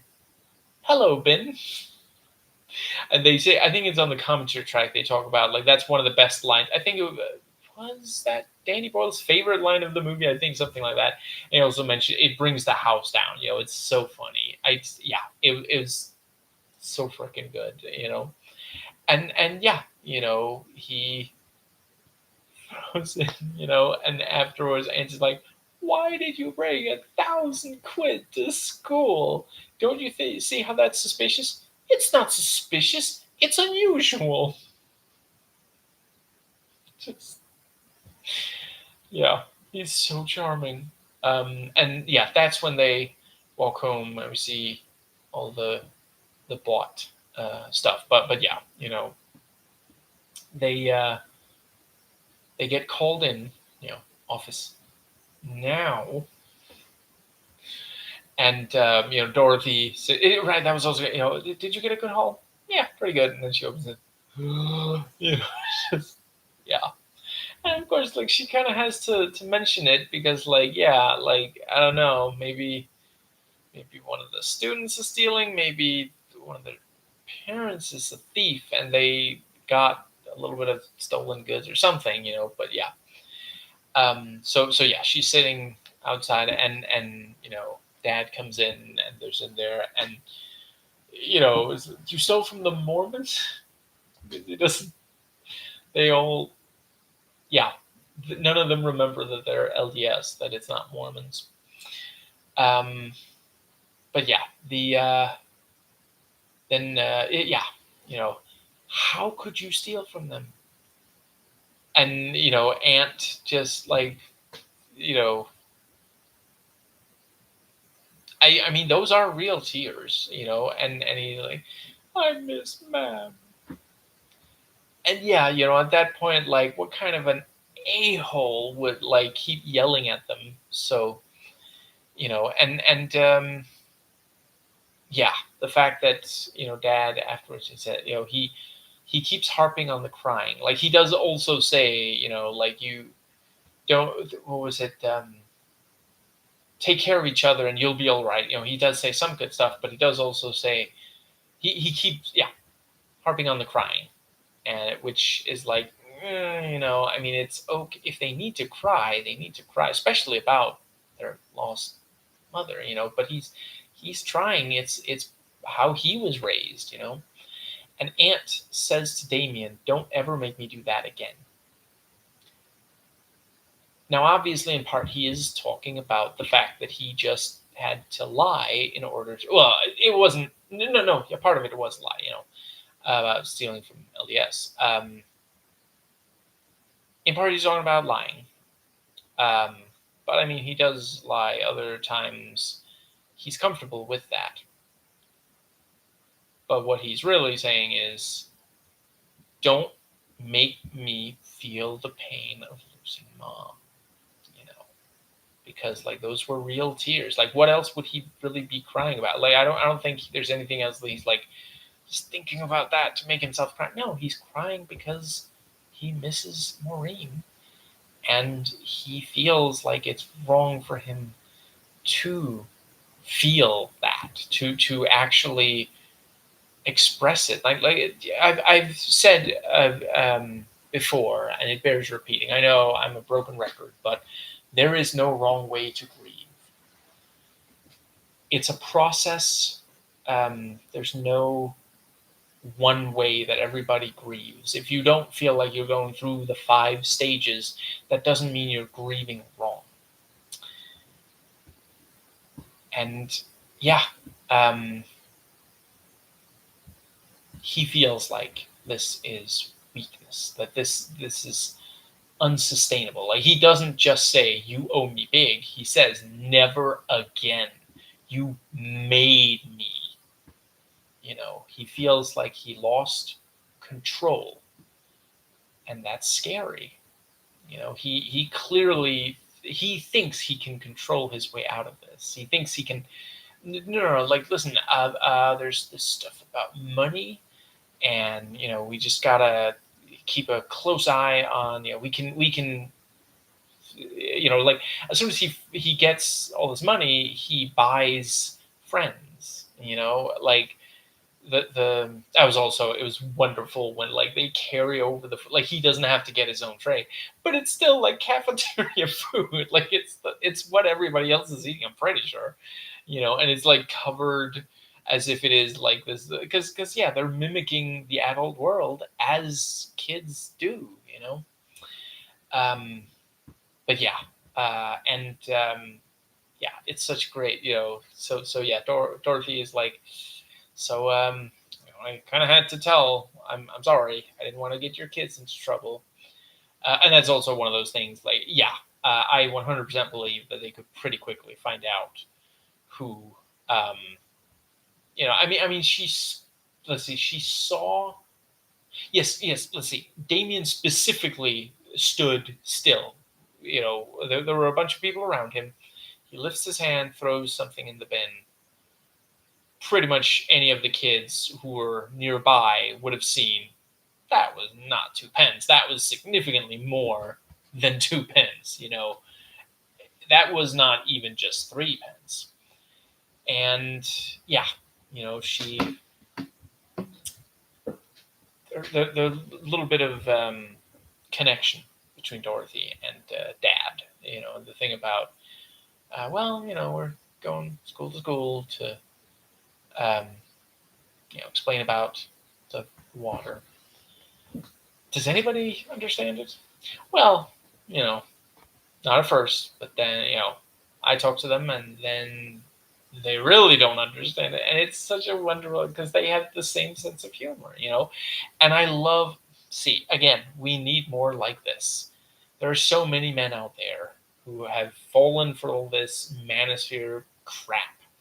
Listen, it is true that women love a man with a sense of humor. Like, why don't you just listen to them? Like, listen, I think the first time I saw a poll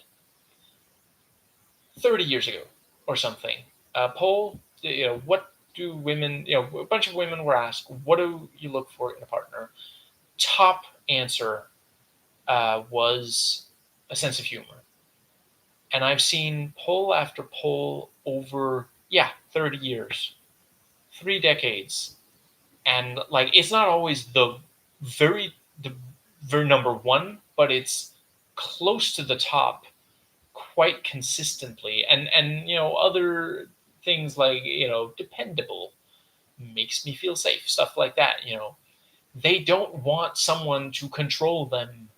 A lot of them don't, I should say. Some do. And if you can make that work, that's fine. I would just say to any woman who tries to pursue that, please have a backup. Please, get an education. Do what you can to make sure that you, because sometimes the guy just leaves and refuses to pay child support, and you're stuck. You can barely afford anything, barely pay bills. You don't have to take it from me. You don't have to take my word for it. Listen to women who have regretted it. There are a number of them, and thankfully, due to social media, we can hear their stories now. For a very long time, it was just quiet. A lot of women and other minorities suffered in silence. Yes, I think that does. Let's see, where does that get us? Where were we? We were at the. But yeah, and there's a spark there, and they do end up having a relationship. Let's see. I think the next thing was, let's see. Right. Yeah, we have the bit where Ant goes to see one of the buildings. They want to, it's not for a home, you see. And I love, he like, no, I'll, you give me the tour. I'll take pictures. I'll explain it all to him. Don't worry about it.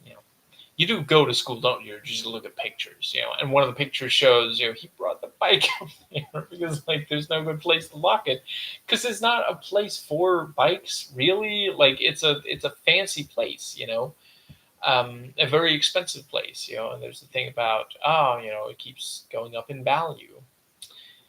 Um, yeah, I think that brings us to. Yeah, but yeah, it's such a because like, listen, a lot of rich people do exactly what Ant does in this movie, trying to use the money to like make themselves happy, and like, yeah, he gets high status, but what he really needs is to be honest about how much he misses Maureen, and process that. But yeah, buying one's way out of, and owning property, for example. A lot of rich people do that to deal with the fact that they're not happy, and a lot of them. And listen, again, don't.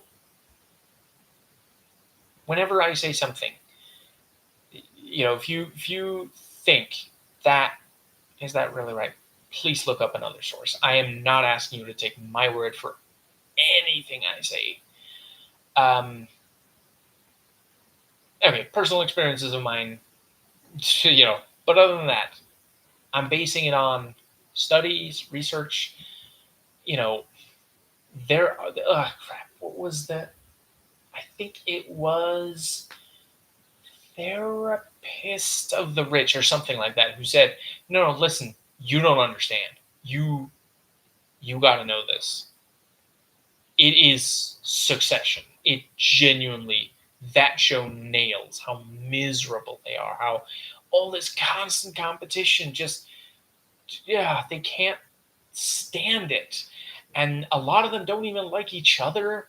They just kind of have to be in the situation they are, have the relationships they have, and yeah, and every so often you can see it in real life. You don't even have to take, you don't have to, you can just believe your eyes. Um, but yeah, let's see. I think that brings us to the. Hmm, is Yeah, yeah. There's the thing about at one point, Ant says we can't take our eyes off the money. Now he's that worried about losing the money that he's constantly. We have to keep it honest all the time. Always, and so they're constantly carrying around this bag full of money, and for what? Like, is this making them happier? Are they more safe and secure? Just yeah. Not obviously, not at all. Right, right. I love the bit where the robbery is explained, and it gets very train spotting there. But yeah, the this heist, and they point out, I think in the commentary track, these are the loudest robbers, because that's how a 10-year-old might imagine it. It's like, oh, they're so loud and they're everywhere and they just overwhelm. And the way that it every so often cuts back to this 10-year-old sitting on the bathroom floor in public school. He's got the cars. It's like, it was like nothing you'd seen. Oh, they weren't thinking about, it looked like it looked like it belonged there. And then bam, it ran and it drove away fast with no regard for human life. How do you know this? My uncle works at the cops. Just wonderful. Also, the bit where they're like buying, oh, it's super good. It's a family heirloom, actually. This toy that's like soccer. It comes with the trainers. It's nothing. Okay, we have a deal. Um, let's see. And note, we see him buy this toy. We never actually see him play with it because, like, does he have time to? He's always just thinking about this money. He doesn't even like. He never seems to really enjoy the money. Like, even they're out eating pizza, and all he can think about is, this is costing money to buy pizza for these people who aren't even part of our family unit. Like, dude, there's pizza, there's chicken dippers, whatever those are. There's garlic bread. How are you not happy as a clam right now? Like, what is what is your problem? And of course, it is that he's just thinking about the what he can get out of the money, whereas Damien is thinking about, look at how happy it's making them. Like, his face is just like, yeah, he's so happy because he's helping people who need help. You know, um, and the movie never says that he's wrong for that. It just acknowledges, as I talk about in the review. So I'm not gonna go over it forever. But yeah, today, like, sometimes it can feel like, well, how do you best help people? Um, we don't all have equal means, but we do all have some. I'm not saying everybody can afford money, but like, if you can, like, sometimes, listen, sometimes there'll just be like a petition, and it takes such a short amount of time to sign. Not to be the friend who's too woke.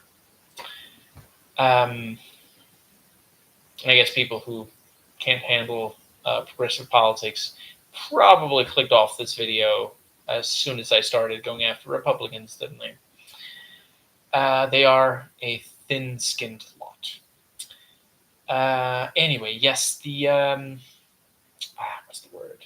We are at the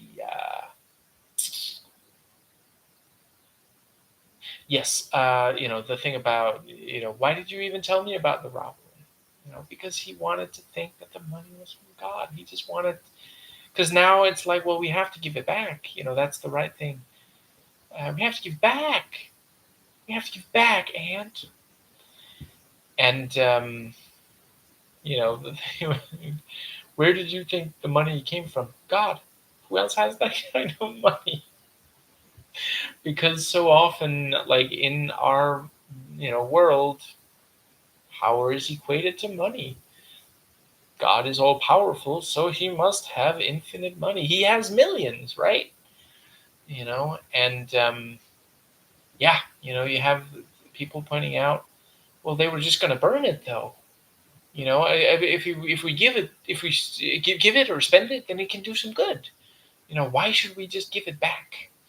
You know, um, and the way that even his father falters, Dorothy too. I think that, and the thing about well, you got to convert it to euros, and the thing about, well, what about dollars? Very low. How did I end up having you? He's like, you are so much smarter than I have ever been. Not even just for your age. Like, holy crap. He must take after his mother, I guess. But I think the what is that? What did we? I can't believe it. I'm totally blanking on. Well, I guess. Okay, so they're carrying. Right. Yes. The thing about he's like, well, maybe. Are you sure it didn't come from God? And he just said, God doesn't rob banks. God does not rob banks. He's wonderful. We need more Damiens in the world. I guess there probably aren't very many in America right now because having to learn how to protect yourself and others during a school shooting probably does kill a lot of innocence. Now, I think that does. Let's see. Yeah, let's. So yeah, they're carrying around all the time, and suddenly Dorothy is in their home, and she points out, "Are what are you carrying? Is that all homework?" And one of them says yes, the other one says no, and the little look between them.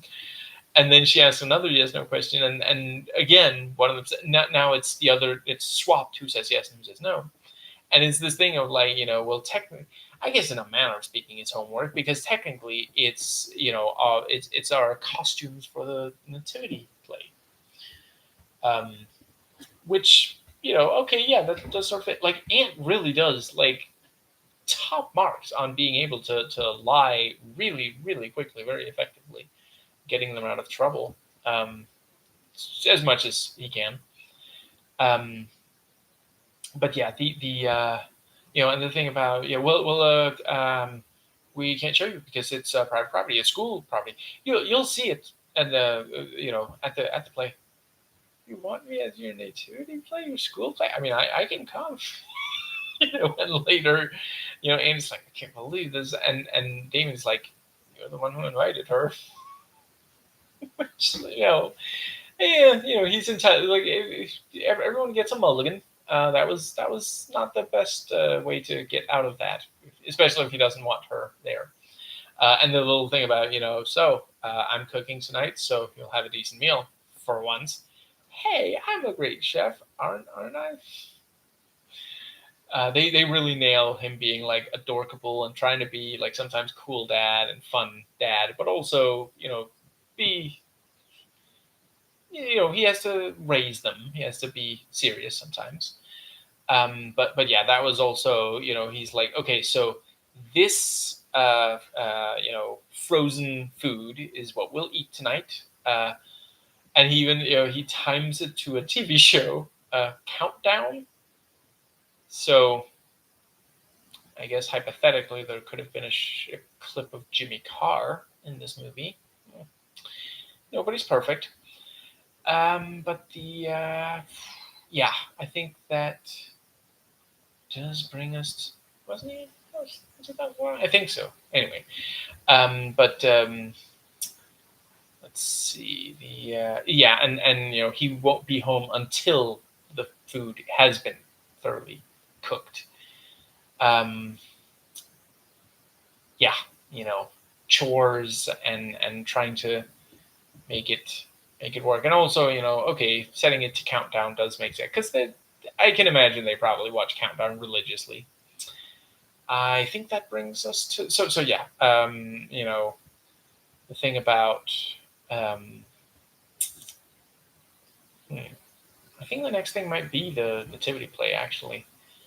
So let's go over that. Yeah. I really love the rehearsal also with the thing about you're supposed to be tired though. The I really need you to act tired here, and he's because you made the remember you made the entire trip from Nazareth, uh, something like that. Well, people make that journey all the time, which I'm not an expert, but I think that might be accurate. I think that is one of those things where some Christians like to make a really big deal out of things that were. Listen, really, really awful things did happen to people. Were done to people. Um, you know, from the Bible. Um, I'm willing to acknowledge that, but sometimes some Christians will blow things out of proportion, and yeah, sometimes a Damien can come around and correct. And I like how one of the saints shows up and he's like, I think you should be focused. And then when it finally comes time, it was also great seeing her and Dad there watching the play, and then comes time for him, and she keeps cueing him. She keeps saying the line that's supposed to, and she gets increasingly insistent, and eventually the teacher pops his head in, and it's like, okay, so he was looking around. Where is Damien? Okay, he's not coming. Finds a fake beard, puts it on, and pops his head in there. Yeah, I think that, but yeah, that was also such a great, this thing of like, so they're carrying around the bags, and he's like, Robert's like, you are always carrying those bags, aren't you? And yeah, the teacher's like, listen, you can't carry this on the stage. You can't listen, Shorty. You can't do this the whole time. And so he throws there, and the robber gets in there and opens them, and there's just hay inside. Hay. And we see, yeah, he hid it inside. Like he got it in these other bags on the fake donkey, and he's carrying, he's getting it out of there. And the way that, yeah, the robber can only, like, at one point he has to kind of stand still. He has to be careful not to be spotted, and because a bunch of kids show up, and then, yeah, that's when he has to loosen his grip on Damien, let him go, because, like, what are you doing here? You don't have a kid at this school. I know every parent. Maybe not those exact words, but yeah, like, certainly, what are you doing back here? No parents are allowed back here, and you're not a teacher. I know, because I'm one. I know every teacher who works here. So yeah, and he manages to get home, and we have that great, like, that was one of the best bits of tension and suspense when he gets in the door, climbs up, pulls the thing, so the ladder comes back up, and we see that creepy hand unlock the door, and someone comes in, and of course we think it's the robber, and it turns out to just be Dad, and then he finds out about all the money. And let's see. Yes, that's when also yeah. So he says, we have to return this money, and then find out, burglar, and it is, of course, the robber looking for the money, um, and yeah, he finds out, like the cop is like, well, Christmas is ruined for you. Um, we'll try to catch the Grinch, but it might be until next Christmas,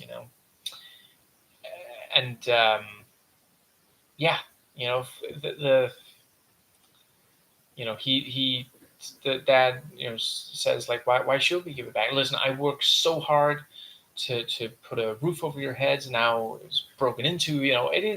It's a very upsetting situation. I've been there myself. My home was broken into when I was a kid, and it's so scary. That's part of the appeal of the Home Alone movies. The cathartic thrill of yeah. But yes, the let's see. Yeah, so they talk about, well, we have to exchange it, and it's like any exchange past a certain amount is going to be suspicious. It's really nicely done.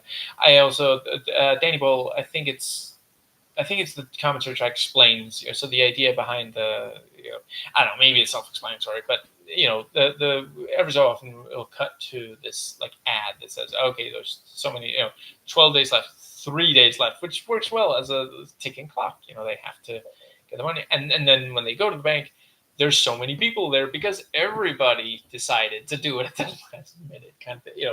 That is something like sometimes we people are just terrible at making sure to get it done immediately because we keep putting it off.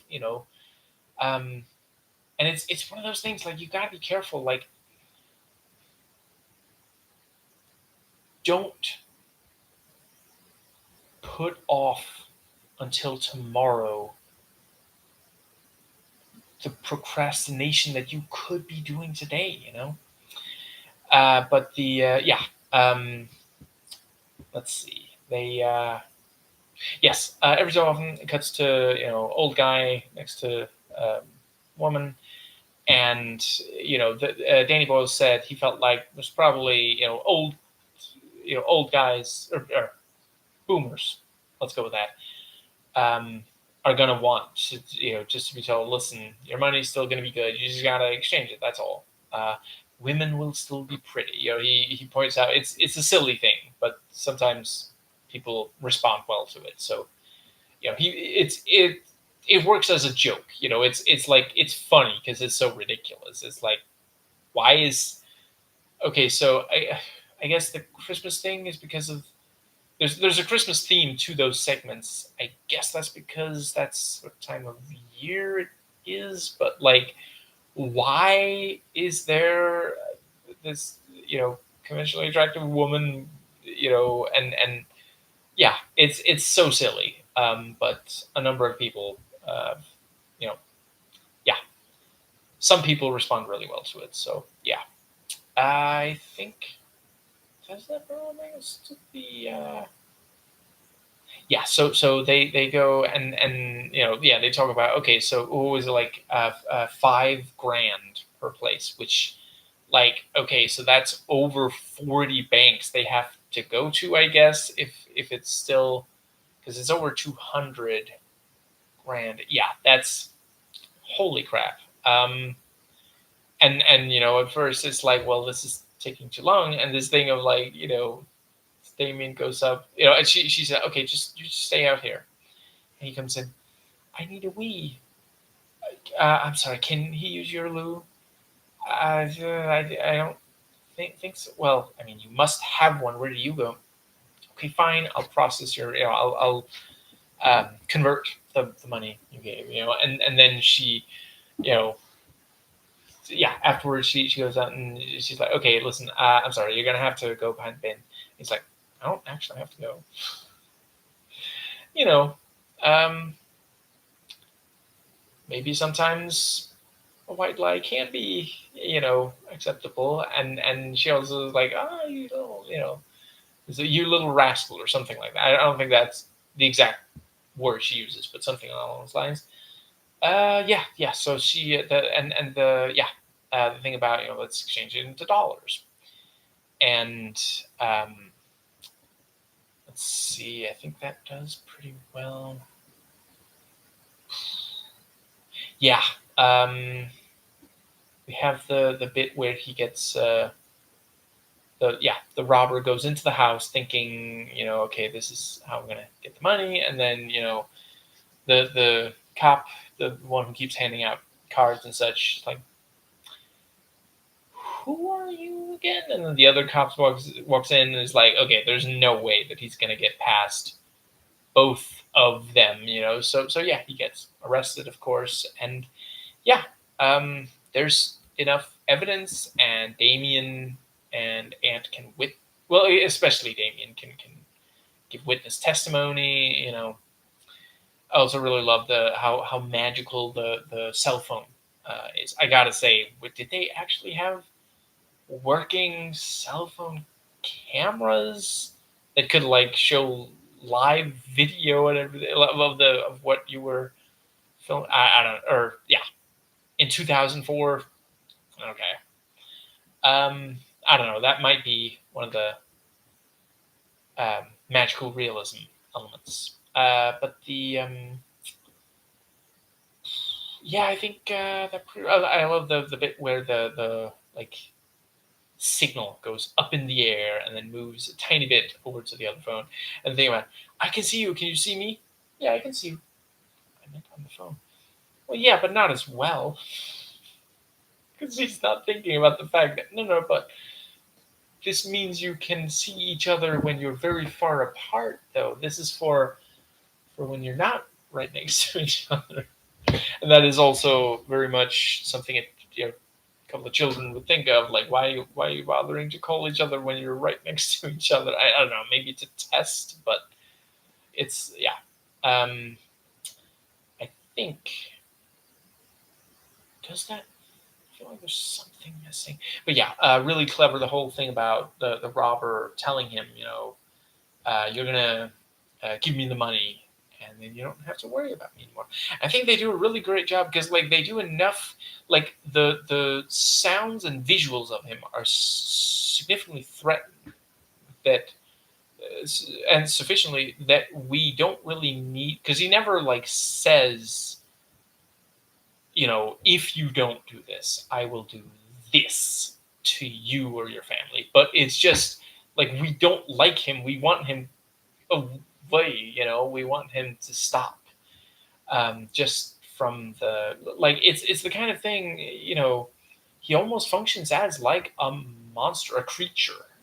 There's a lot of movies where this character would legit be an actual supernatural creature or something. And this movie shows you don't need that if you just have the vocabulary of like visuals and sound effects to get the same response from the audience as if he were a monster. I think, let's see, there was at least one more thing, and that thing was the that's what I'm actually, I think that was going to get us to the end. Right. I did want to briefly say, so the thing about, right, they at one point they see, Dorothy and Dad in bed, and it's again like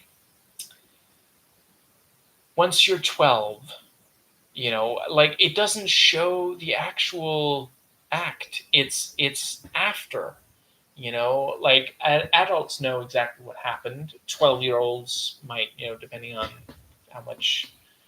I can never remember exactly when sex ed is supposed to take place. I am gonna have to refer you to the experts. I do not remember. I heard it once, but I forgot what age they're supposed to. But you know, as a 12-year-old seeing, you know, what you see in this movie, yeah, like it is okay. It's just that a lot of Americans are, they have this like ridiculous obsession with sexuality that, like they want to suppress it in themselves and others, but that just leads to them being obsessed with it. So they're, and they channel that in part into saying, oh, it shouldn't be anywhere, nowhere. I should never be able to see or hear sex, and then they start censoring. And yeah, it's just, it's ridiculous. Like, Liz, I'm not going to pretend like there aren't, there are definitely some French movies that show more than should and show things they shouldn't. I think, yeah, yes, the whole thing about, she's going to leave and it's going to be just like, and then she's gone, just like mom's gone. Or maybe she'll stay, and that's even worse. Is that what you want? And he calls him a loon and says he should be locked up, which, nobody should be saying that to anybody, but especially not siblings, family, but he doesn't outright apologize by the end of the movie, but he does, the fact that he sees Maureen helps redeem, yeah. But yeah, after all of that, the solution is to get rid of the money. He burns as much of the money as he can. We do see not long after that they did keep a little bit of it, but yeah, he managed to burn um, a lot of it because it was just causing trouble. And again, I realize I'm not saying that if you have less money than you need, then I am not saying that you shouldn't think a lot about money. I'm talking about people who have way more than they'll ever need, because at no point in the movie, yes, okay, single income, but it is also England, where they do have some what's it called, social safety net, kind of thing. They don't let people fail in quite the same degree, at least, as America, and maybe especially in back then. I know it's worse today than it was back then in England, as it is in America. But yes, I think the yeah, and they don't actually need all that money. It is just yeah, to Damien sees it as a potential means to help. Ant sees it as something he can use to control his situation so that he won't be as sad as he is about Maureen ever again. So yeah, getting rid of it is the right thing, and it's also very clever because earlier, we see money to burn, and later it's that they were just going to burn it, and then at the end he does burn it. So plant it in our minds, the seed that because they keep talking about it might be burnt. It would have been burnt. Maybe it will be burnt. And ideally, when you watch this, you're thinking, I hope they use the money to help the poor. And yeah, by the end, it's well, how though? And there's that scene where that was also such great. The doorbell rings, and yeah, Damien is thinking that's the robber. He's gonna hurt Dad. Door, opens the door. Dad opens the door because the door's and it is also it's the middle of the night. Who could it be? So we think it's the robber, and it's just this cavalcade, this mass of people asking for money for charity, and that is also part of that's one of the reasons why some people hate having to deal with charity, because that's also one of the saints point out, you're going to go on a list, they'll never stop contacting you about for charity, and that's it is difficult to I already mentioned, it's extremely important to give to charity, but it is made more difficult by the that's also there's so many of them, and there's so many good causes. I think that does, and yeah, he ends up saying, "Get out." Yeah, I think, yeah, and I love that when the LDS, there's the thing about how do you have so much money that they could steal from, and also the LDS are like, you stole money from us? I don't. When did that happen? But they kind of have to accept it because they also don't want too many questions asked. And the thing about, well, I don't know. We prayed, so we thought the money came from God. Did you pray for every one of these objects? Well, we prayed for comfort and we were made comfortable by these things, for sure. And also the thing about, so you bought, a dishwasher, and then we hear the ding, and it's like microwave. I'm sorry, I'm such a mark for it, but that is something that the British excel at. This kind of joke where, like, the thing they're talking about is demonstrated by sound or visual. It's such a great, because, like, yeah, they were making food. It's normal for a microwave. They were like, the officer probably knocked on the door just as they were, like, they just got done starting the microwave, and it's been like the time that it took, so it dings. That's what it does. Not unlike CinemaSins. Yeah. And the thing about how he burns it on the railway, so where the money came from, and then he has to jump out of the way to get not get hit by the train. And even before it's said, like, we know it's her. We finally got to talk to Maureen again, and I love, again, you have this, you got to have a joke before you can get too serious. But we have the thing about, was it moisturize your hair? That's something your dad won't tell you, but it's extremely important. But she does also say, thing about Ant has a heart, he just doesn't know where it is. You have to help him, you have to be there for him. And the thing about, so are you a saint? Well, I'm on the list, but there are certain requirements.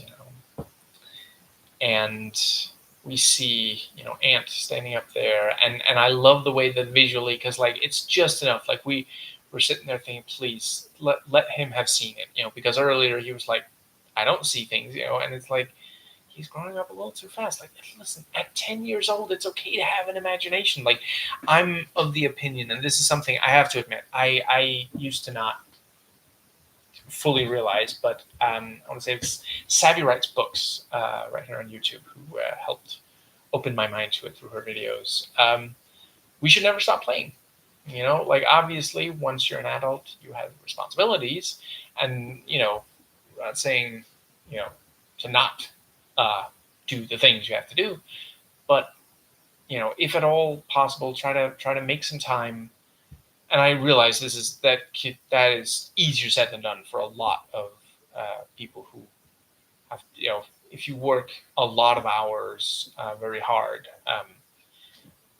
But if you are at all in a situation where you can, try to find some time and just play. It doesn't have to be with another person. It doesn't have to be like in front. It doesn't have to be where other people can see it if you're self-conscious. But try to play.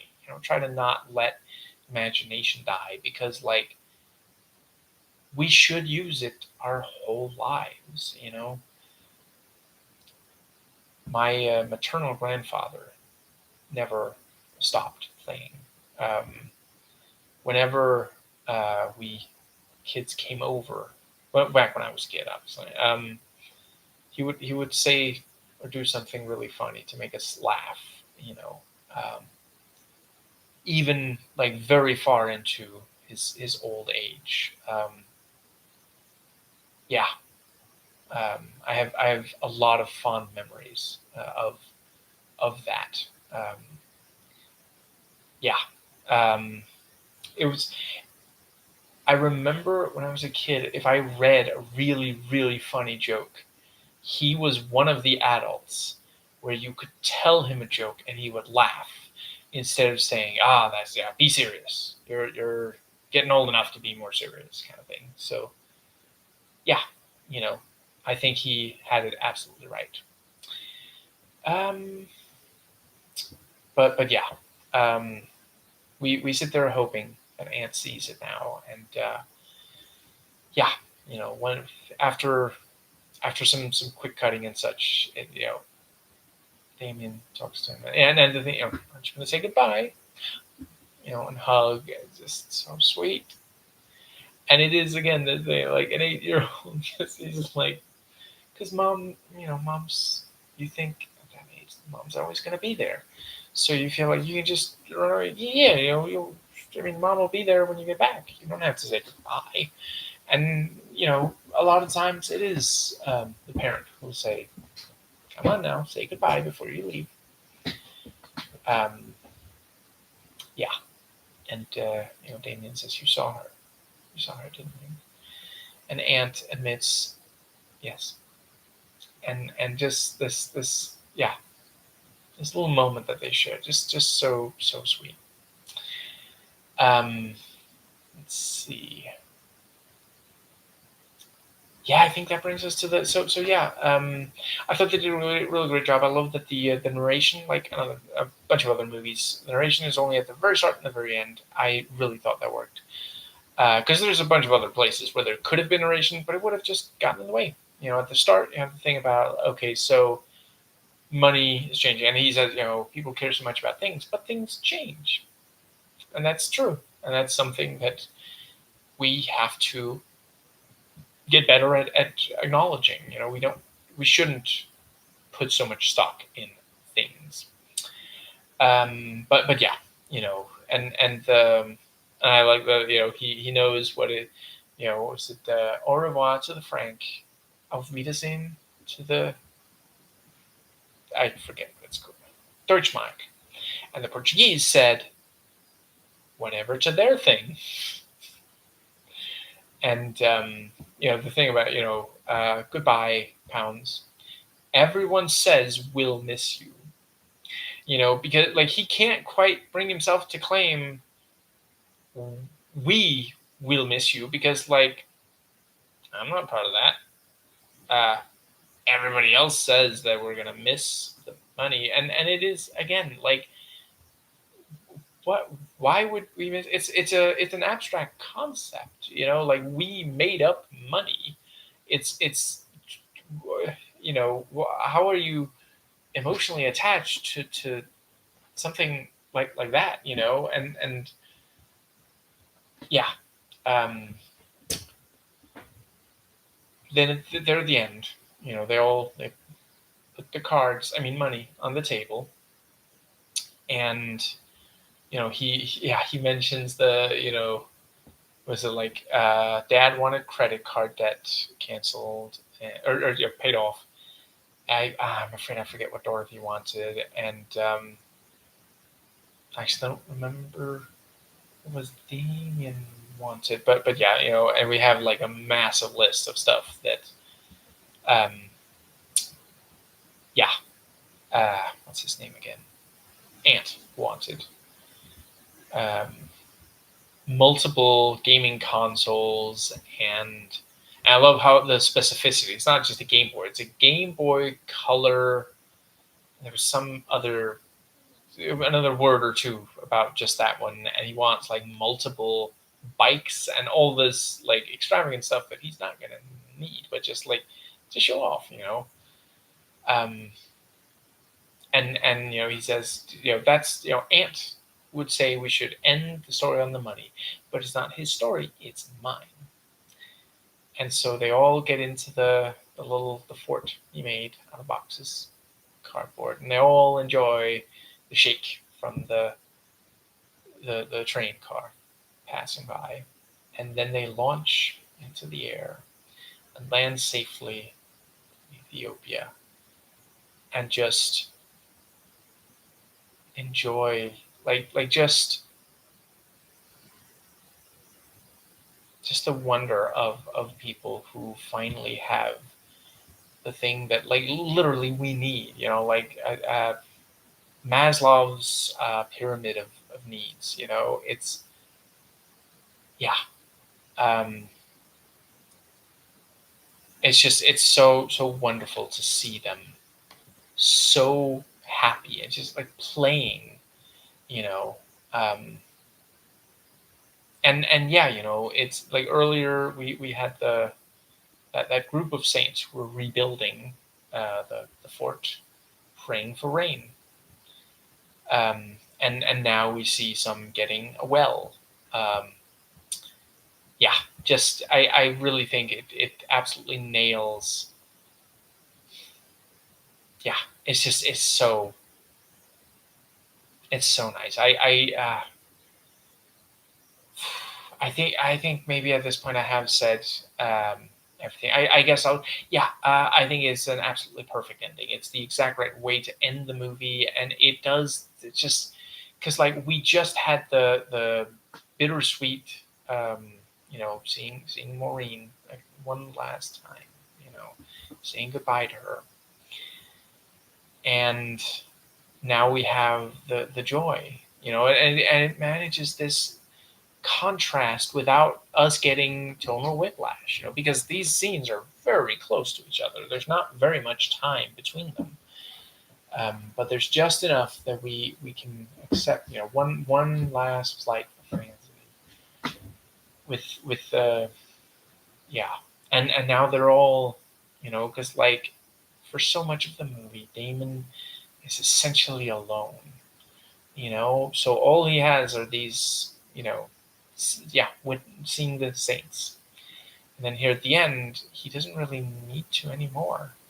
Obviously it's still, it's taking place in his imagination or their shared imagination, something like that. Obviously I realize that, but he doesn't need the saints to be part of that anymore, because the family unit is so strong, and it's just like it could so easily feel just like super manipulative.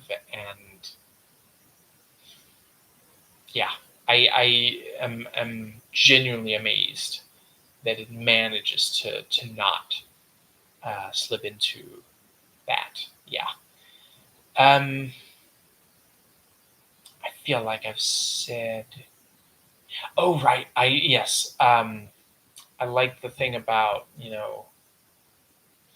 so that's definitely something that some Christians might take issue with. But the story of the, you know um, the what was the fish and the bread, and the thing about, but yeah, I do think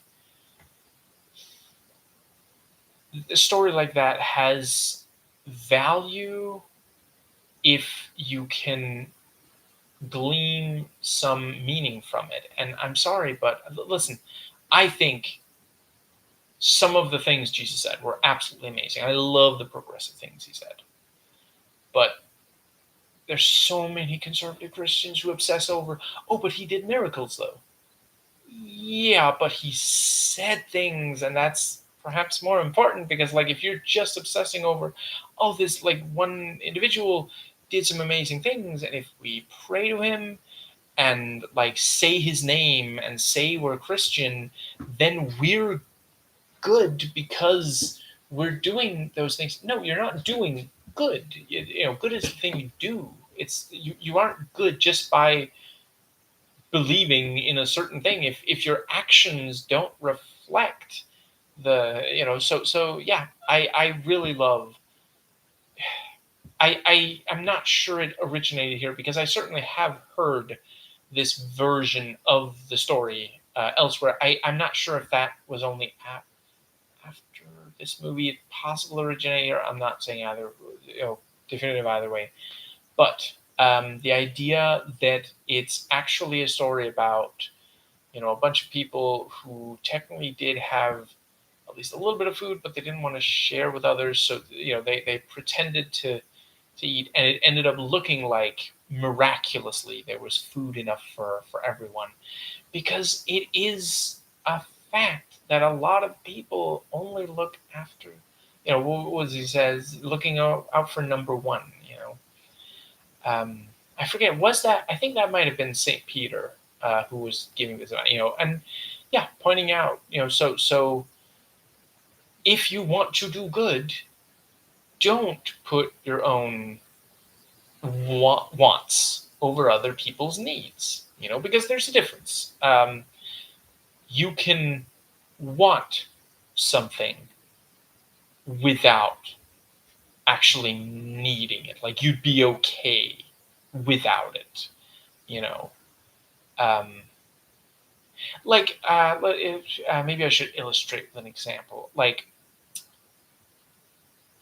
I want Donald Trump to be engaged for the rest of his life in restorative justice.